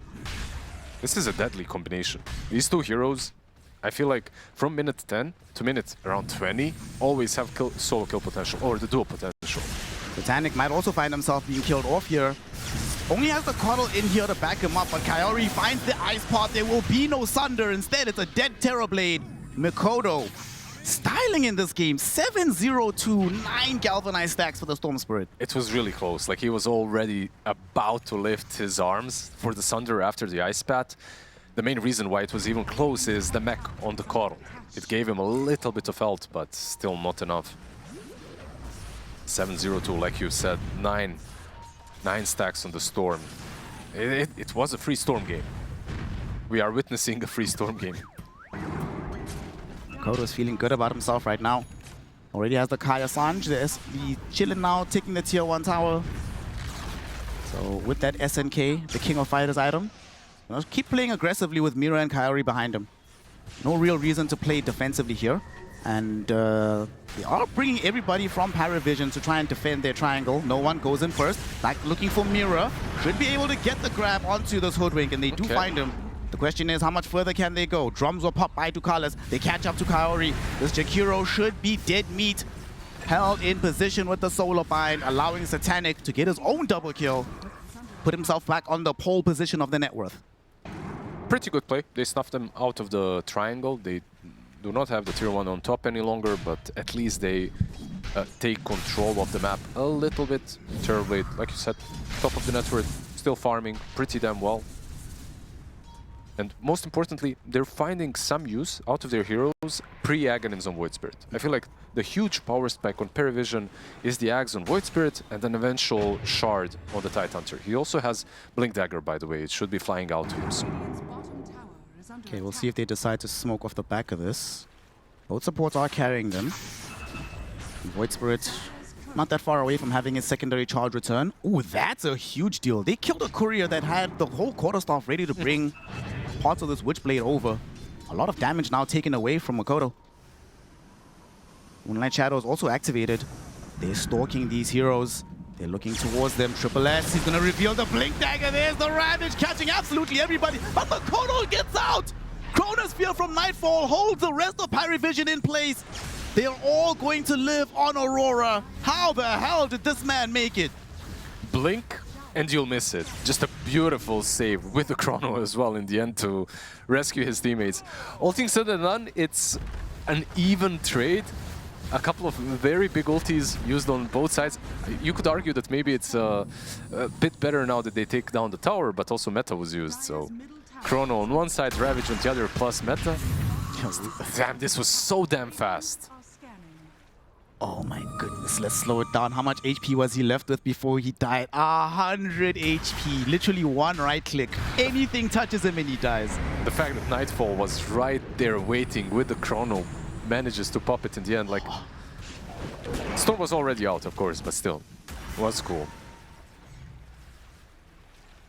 Like you said, at least they did manage to secure the tier 2 tower in that moment, but... Titanic, what's he going for now? Nightfall is angling towards a BKB. I believe his Mjolnir should be finished, probably flying in soon. And then Satanic, he wants a butterfly for himself. They're going to corral around this bottom area. Probably as soon as meta is available, they want to try to take the Tormy, but Aurora realizes as well. They know that the meta is down. They're going to try and fight right now. Nothing to wait for. WS, beautiful jump. They get onto 9 Class. 9 Class is about to die to Makoto. Makoto gets him. And now Satanic might be in an awkward position here. He's chasing back onto the Slaughter. Triple S is right next to Nightfall. But he's been hit with the time dilation. Makoto dove the other side, able to kill the other support. Ducalis is down. Triple S is still standing his ground, but eventually he will fall. And look at Makoto. He's just no zoning. fear. Yeah. By himself, zoning back 2 of the cores of PVISION, and they can do nothing about it. Yeah. Triple S is so damn tanky with the consecrated wraps, but he still dies because Storm Spirit is just zoning everyone else away from him. And yeah, it comes down to the same thing over and over again. They just don't have a solution for the Storm Spirit right now. They still need to wait for the Aghanims. The Aghanim Scepter isn't too far away. He's 2 pieces in and he has 1200 gold. Aghanim Scepter of Void Spirit, of course, so he's getting there slowly. No one getting jumped by Makoto. This is still a window without the Aghanims. Makoto playing extremely aggressively. Not that far away from BKB either. So imagine he gets BKB. How far away is this? 1,000 gold for the Ags. He shouldn't get it. He shouldn't get it sooner than the Void Spirit. Like, the Void Spirit should have at least one fight in him. But yeah, Makoto, of course, having a really good game. He's getting closer and closer to the BKB. They are going to be able to secure Roshan potentially. Aurora heroes are fairly far away, but this is not the fastest Rosh. They have some minus armor with the Gush. This is a surprising play. Like, there's Chrono. They have everything. Moonlight Shadow used up. Kaori gets some dewarding on the high ground. They are still going for it. He goes into the Roshan pit with the Slaughter. There's going to be the Ravage catching Slaughter as well as the Jakiro. One of them is down, but the Roshan is not dead just yet. Like you said, they still do have the Chrono. But Aurora... Are they bailing? They're bailing. Are going to bail out of this one. They don't want it. Interesting. Like, even without Ravage, you still had Chrono. Maybe they could have risked it and jumped in. I mean, they had the Macropire, right? Before the fight, they could have maybe tried to blow that off, but rather safe than sorry. Now Aegis on Satanic. Will protect him long enough for him to finish off his full butterfly. And the bonus gold from the Roshan almost puts Void Spirit over the edge for having that Aghanims.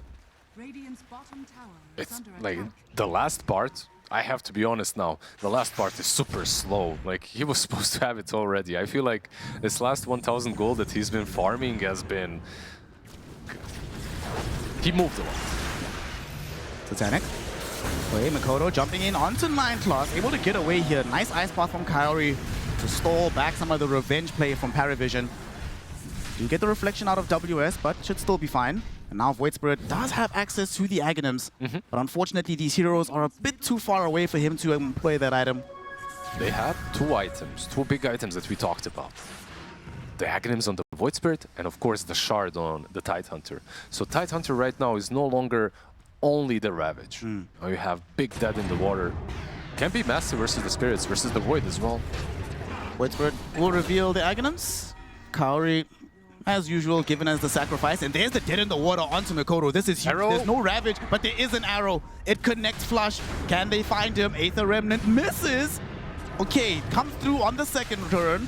And they do eventually manage to get this kill. Thank God no one had access to the Aghanim shard as well. Yeah, barely, but they do manage to take him down. Player's top tower. How much gold do Kalas got? I mean, that's Oh, please. a look at the kill streak, though. It makes sense. Is this straight up high ground push? Oh, that's what they're looking for. Satanic has Butterfly, Manta, and an Aegis. 28 seconds, no Storm Spirit. Why the hell not? What can they do about this? Faceless Void is not even in the area. Does have a TP to come home with, but not enough damage to fully threaten them. That's just a lane of barracks. If only one, because there's still quite a bit of that meta left remaining. There's still no Storm for 10 seconds. Surely you just take tier 3 and back, right? Surely. Okay, don't even do that. They force out the glyph and they declare this as a very fruitful effort. 25 minutes in, already a lane of barracks taken away from Aurora. This was just some very precise gameplay by PVISION, recognizing that the moment the Storm was dead, there is no threat to this Terror Blade. I feel like even with the Storm being alive, there wasn't really a big threat to the TB, considering you have a mech on Coddle, you have Ravage as well to back him up. No BKB on Storm just yet. How's our dear Faceless Void doing? He does have it. So the BKB on Faceless Void is there, but he's lagging. Now that he's got BKB, he also needs an MKB versus the Butterfly. He's sick, bro. Now he's got one more item syndrome. Game is hard. It's a Void bad Spirit syndrome to get. about to jump onto WS, but yet again, man, this guy's reaction time on the Slaughter Hero has been pretty insane.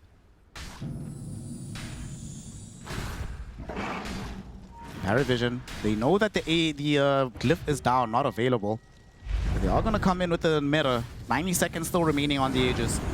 Everybody is alive from Aurora, but they're not all there just yet. Faceless Void is still farming elsewhere, but Storm Spirit does have BKB. How fast these are going, Liz! Does he have like an appointment or something? They're jumping Okay, in. finally they jump in, looking for this Terror Blade. Terror Blade is still alive, quite healthy, being pulled away by the Storm Spirit. They take life number 1. Nine Claws couldn't save him with the force stop. What happens on life 2? Ice Path there immediately. They're going in with Nightfall. Chrono is popped. There's a Ravage, but BKB is activated by Nightfall. He only has eyes for the Terror Blade, and he is going to get him. Now Makoto is free to chase in onto no one, bringing the Void Spirit down. Everybody needs to run from the side of PVISION. Ducalis under vision. They see him with the Observer Ward. WS about to catch up. He leaps to the other side. WS there with the crush. Catches him, corrals him, kills him. They defend the base. They lose the range barracks, yes. But finally, they bring down the Terror Blade. Yeah, they managed to take him down. Something very similar was happening in game number 1. Even though PVISION didn't have any objective taking with their carry Phantom Lancer, he was dying the same way, right? Like they managed to kill him and then they wait for him with the Ice Bat on the respawn. So the Jakiro just doing a lot of work, making sure that they can kill him twice in a row. Going for that Aghanim's Scepter next on Kaori, of course, more damage, pure damage in the Chronosphere will come in handy. 9+. Mikoto is like, yo, bro, you owe me some Galvanized stacks. I'm here to collect. Let's go to Ghost. You know, these two supports on PVISION, like they're pro players or something. They've itemized in a really good way. Hoodwink dies to no one. Unfortunately, not really much you can do as a support against the Aghanims of the Void Spirit. Well, you know, a couple of items like Keeper of the Light and Mirana, the Ghost Scepter, the Force Staves, the Aeon Discs can come in handy. Mirana actually going for an item that is more or less dead. That's the E-Blade. When was the last time you even saw E-Blade in a pro game? You really don't see it anywhere, not even in pubs, like just a dead item. But you're playing versus Chrono, well, it can be good. Yeah, weren't they just doing this a minute ago? I was thinking the same thing, like, gang, relax. Yo, you just took a lane of barracks, just walked up, take it and walk out? Like, Aurora must be genuinely surprised, being like, wait, what? This is the play they're making right now? I mean, there is no Chrono. It's one of the longest cooldowns in the game, 135 seconds. And even though Faceless Void is considered like the best late game carry, That's what PVISION right now are preventing from happening. They don't want to let this game go to Shiver's 48-minute mark.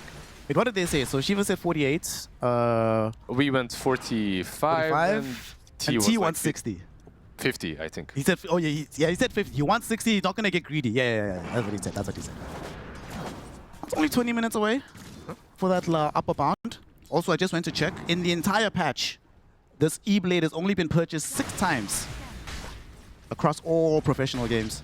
More or less, it truly feels like a dead item. The build-up, everything about it feels a little bit out of place. Like there isn't really a great justification for the purchase unless you're playing a game like this one and you just want to save the target. There are like 2 ways. You can either do the E-Blade or you can do the Wind Waker. I could argue that Wind Waker is probably a better item in this case, but okay. It's very peculiar to me that you know how you know this is a 4 protect 1 draw for PVISION? It's because they're this far ahead, 2 racks up, and they're still 3k gold behind. Because all of the gold is just concentrated onto this Terror Blade of Satanic. Yeah, keep in mind that they're just playing like a snowball type as well. It's not only 4 protect 1, it's like 4 protect 1 and let's just storm one lane after another. They didn't really have a lot of time to hit creeps. MKB more or less is close. It doesn't need too much gold, like around 1000 on the Faceless Void. By that point, though, Roshan will have returned, and PVISION will definitely be angling to get that Rosh, secure themselves some mega creeps. Let's see, 1 minute. It will respawn in 1 minute, so kind of a pretty early respawn. Can he get 800 gold in 1 minute? Let's see. Seems gonna have to buy him some time to finish off this item. Void Spirit now also has access to the Manta style, so we'll have the ability to pull off some more impressive dodges, even if the Dissimulate or Astral Step are down. Yeah, the dodges and his damage output, of course, increases quite a bit. Being a universal hero benefits quite a lot from the Manta.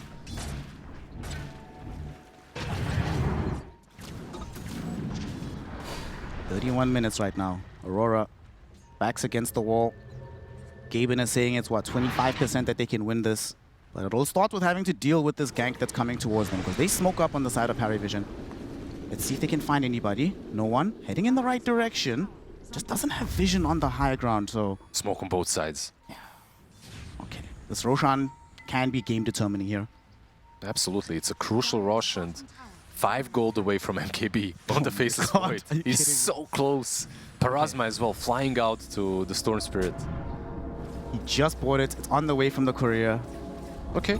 Okay. The Uber delivery is here for both the MKB and the Parasma, so... It was a bit late. The pin was in the wrong spot, but eventually it did arrive.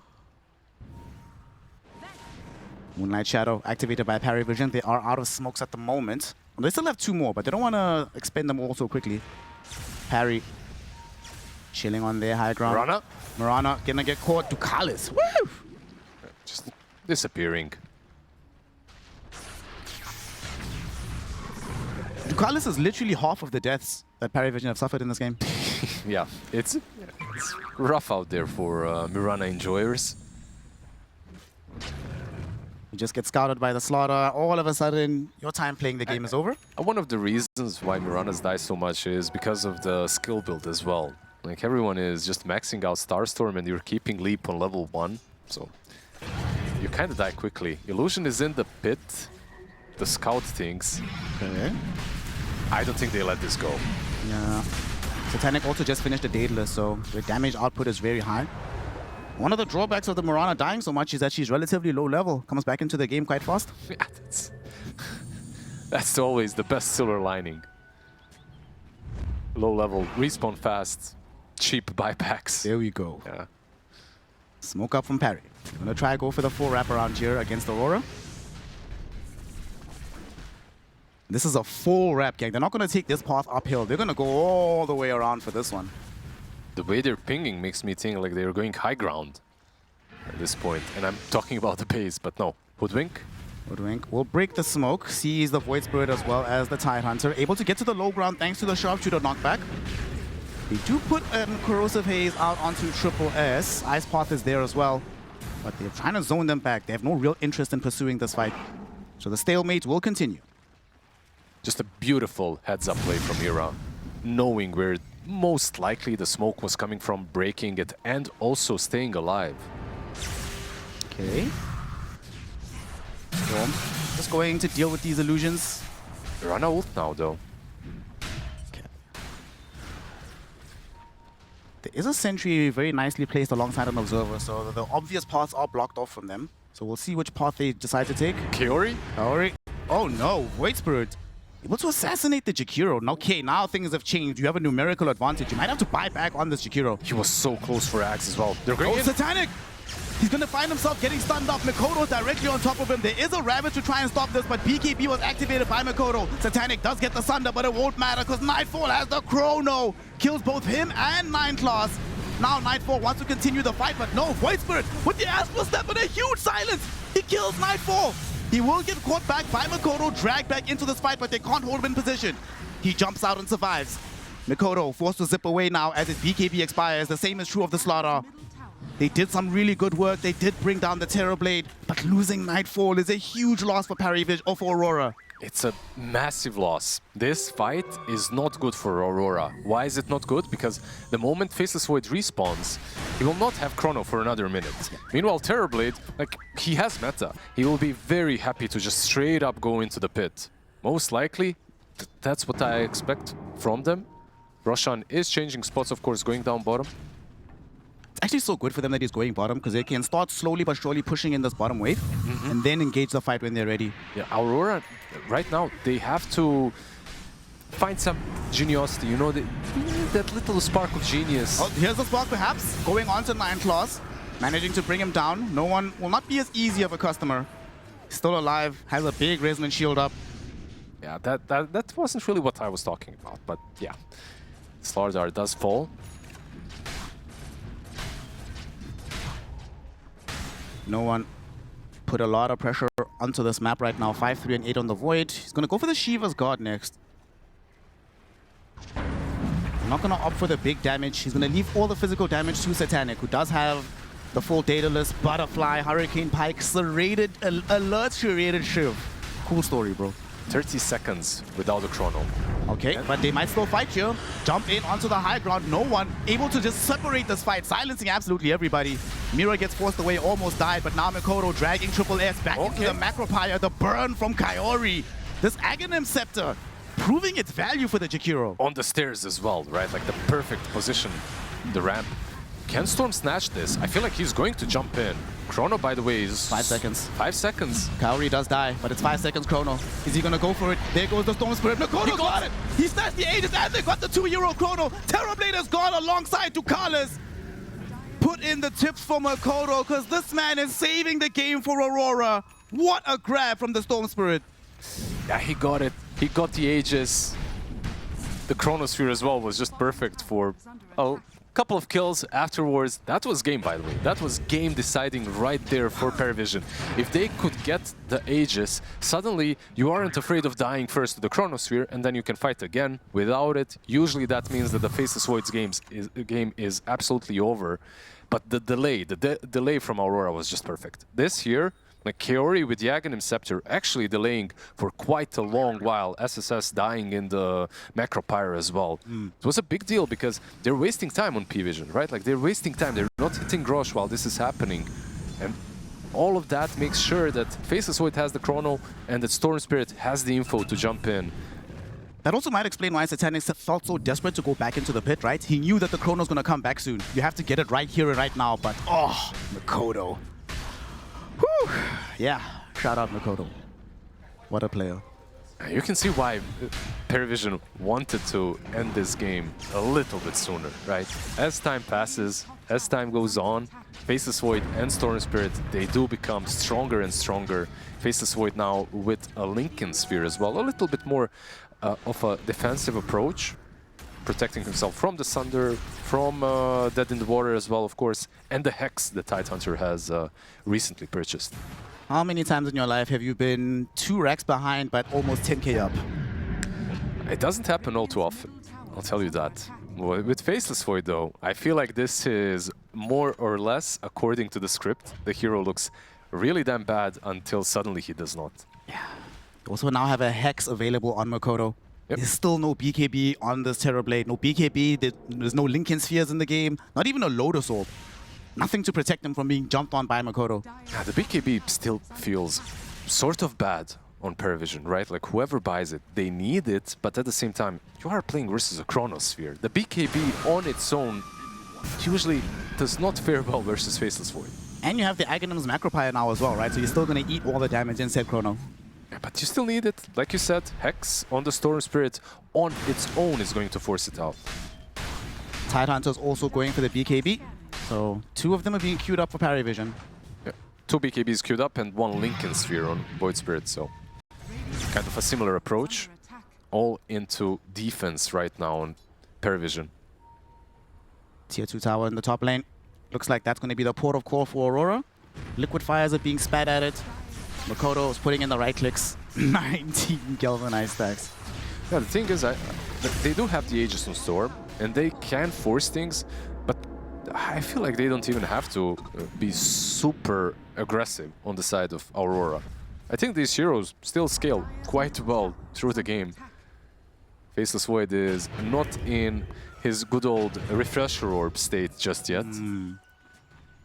Unfortunately, Lady Shiva, we regret to inform you that your prediction is wrong. We are now beyond the 40-minute mark. She was the 48th. Was she 48? Who was 40? 45 was we. 45 was we. All right, my bad, Lady Shiva. And 50-ish, I believe, was I beg your forgiveness. We are. What are you talking about? We're coming for you. No one right now is almost there. He actually has it. He bought out for it. He's not going to save for the buyback. Just going to go straight for the Lincoln Sphere at this moment. Always dangerous, but in this scenario, you're playing versus an Aegis Storm. If he jumps you, you're probably just gone. He also changed the mind of the Tidehunter. Instead of going for that BKB, he's now queuing up a Wind Waker. Okay, so a little bit more team-oriented than only himself.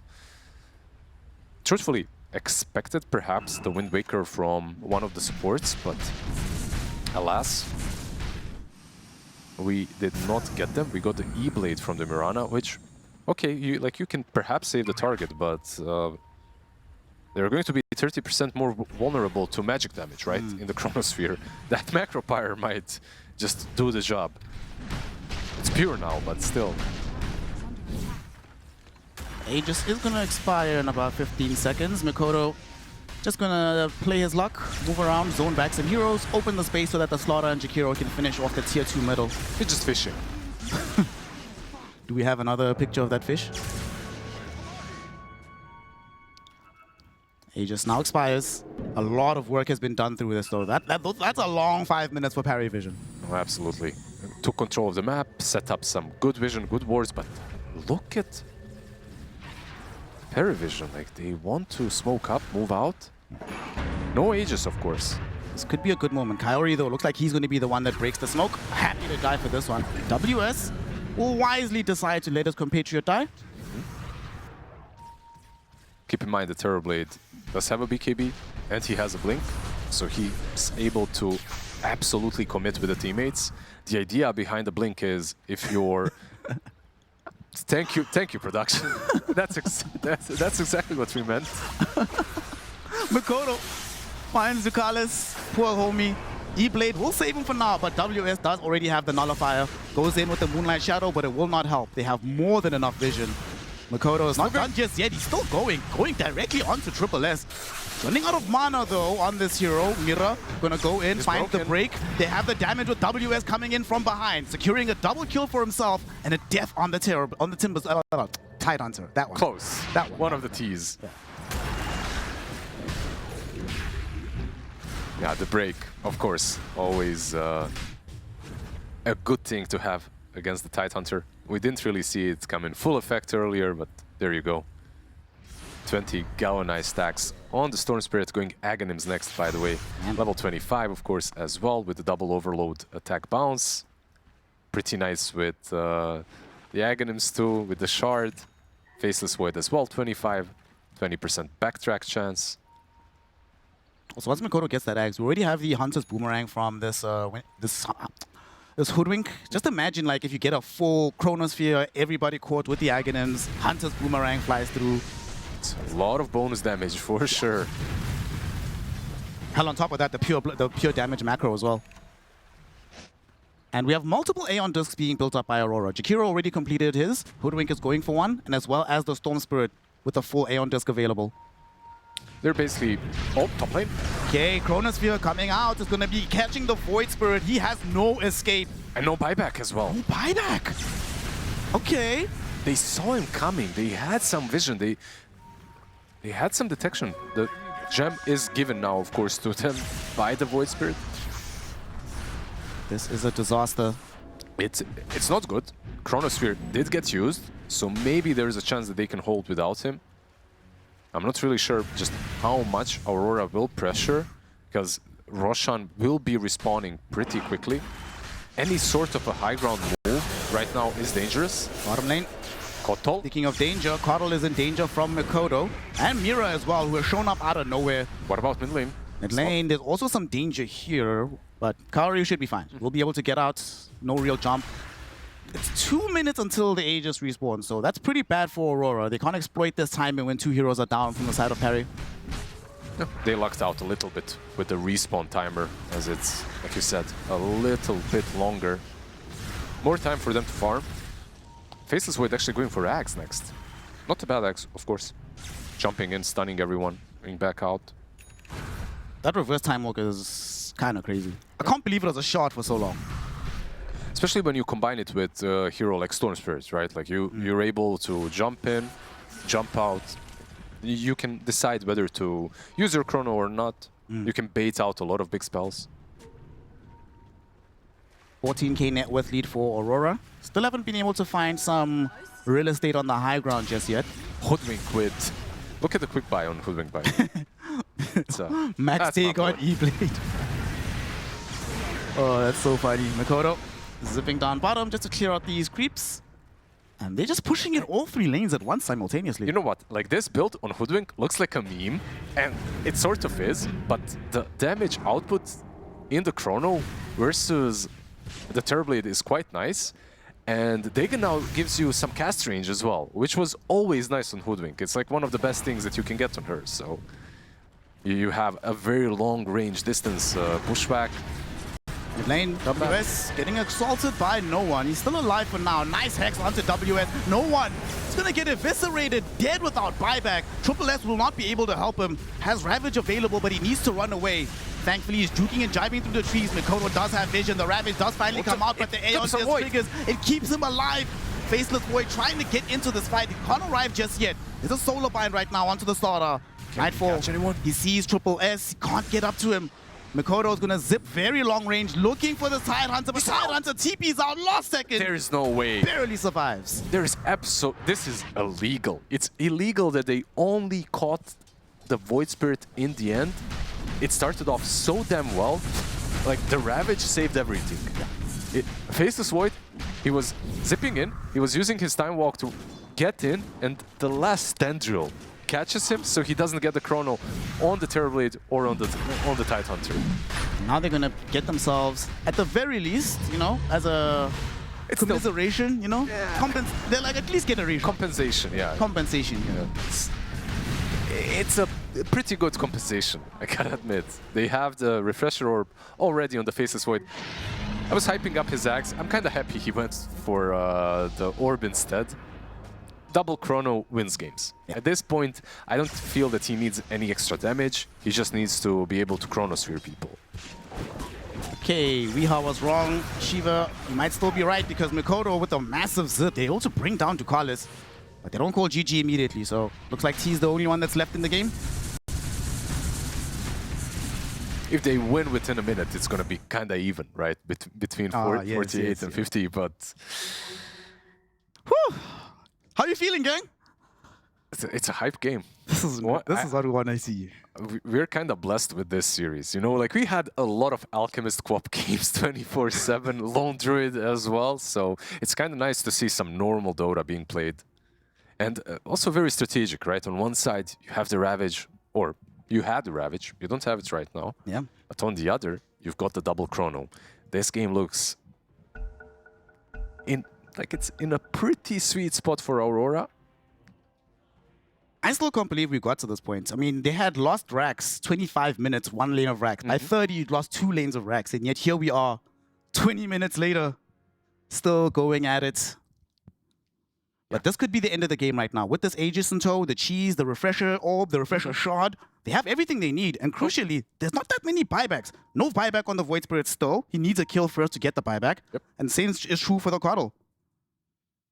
It's truly the way that Faceless Void works, right? This hero has always been very slow to start things off. Like if you're winning the early and mid game, the enemy team is doing something wrong, right? So PVISION really exploited that. They took 2 sides, but they couldn't capitalize on the last one. So Faceless Void, this is the natural flow, the natural state for the hero, and where he is the strongest at. What level is he? He's level 27, so not that far from just completely maxing out the hero. Sitting with a giant small in the inventory, backpacking the BKB. He's so strong, man.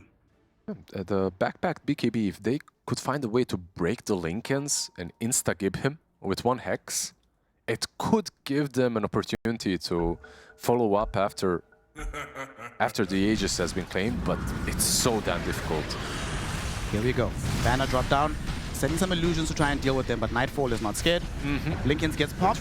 They jump in with the Void Spirits, get the silence out, and they force a BKB from Nightfall. That's a pretty big deal. It is. You can refresh it. You can't refresh it, by the way. You cannot. So they kind of have to just let this Roshan's banner get taken away. This push might be over. It seems so. Well, for 70 seconds, right? After 70 seconds, he will have the BKB once more, and another push is inevitable. Unless PVISION makes a move of their own. It seems like they're trying to make some sort of a wraparound. Okay. WS is gonna show middle. He's one of the. He does have an A on just BKB, so not an easy target to jump. Void Spirit will show for a second, but they're not gonna full commit. They back off. They play safe. They realize that Aurora as well is no longer playing as aggressively. But as I say that, Mikoto goes right back in onto Triple S. The Hexo comes back towards Mikoto himself. He still has Aeon, right? Like even the Aeon disc did not get procced there, so he's completely fine. How many Aeon discs are we going to have for the rest of the tournament? I think a lot. A lot. Specifically because of, if nothing else, the Queen of Pain that's being played. I feel like that it's such a good item on her. Nightfall. We'll still look towards this Aghanim Scepter. 3 minutes left on the Aegis. We are getting to that point where the Ultra carries are basically 6-slotted, right?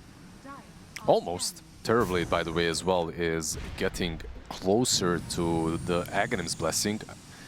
It seems to me like he might buy out if he finds the gold for it. Terror Wave, not too bad, considering the heroes that he's playing against. Some AoE silence, you know, versus the Faceless Void. Fear, actually, so... It would be cool if, like, you could cast this while stunned. The Fear? Yeah. Let's not give Ice Frog any ideas for a Terrorblade. Like, this hero is strong enough as is. It would be cool though. 50 minutes and a half. They still have an Aegis for another 2 minutes. Mikoto zipping in. The 2 heroes are getting caught inside this. Will Nightfall proc the Chrono? He will. He catches Void Spirit and Triple S. But the E-Blade helps the save for now, but no one will still eventually die. Triple S still has access to the Ravage. But then there's Terrorblade getting jumped upon by WS. He's getting bashed. There's no target for Asunder. Satanic might just die here. Finally gets Asunder from Ducalis. That'll keep him alive. They buy back on the Void Spirit. He's trying to break up the fight on the back line. But Nightfall finds a secondary Chrono. He's going to catch onto the Terrorblade. E-Blade saves him for a moment, but that moment will end. He dies. Does have buyback available. Will utilize it in tandem with everybody else. Kaori left behind in the face. Doesn't have the maneuverability to get out by himself. Will eventually die. Does have buyback. At the same time, WS going back in for the Terrorblade. They want to find the dieback. They kill him off. They get the huge zip. They get the huge catch. GG is called. Aurora, they have done it. And just like what happened to The Undertaker at WrestleMania, for PVISION, the streak is over. 51 minutes and 30 seconds. That's all it took for the Faceless Void.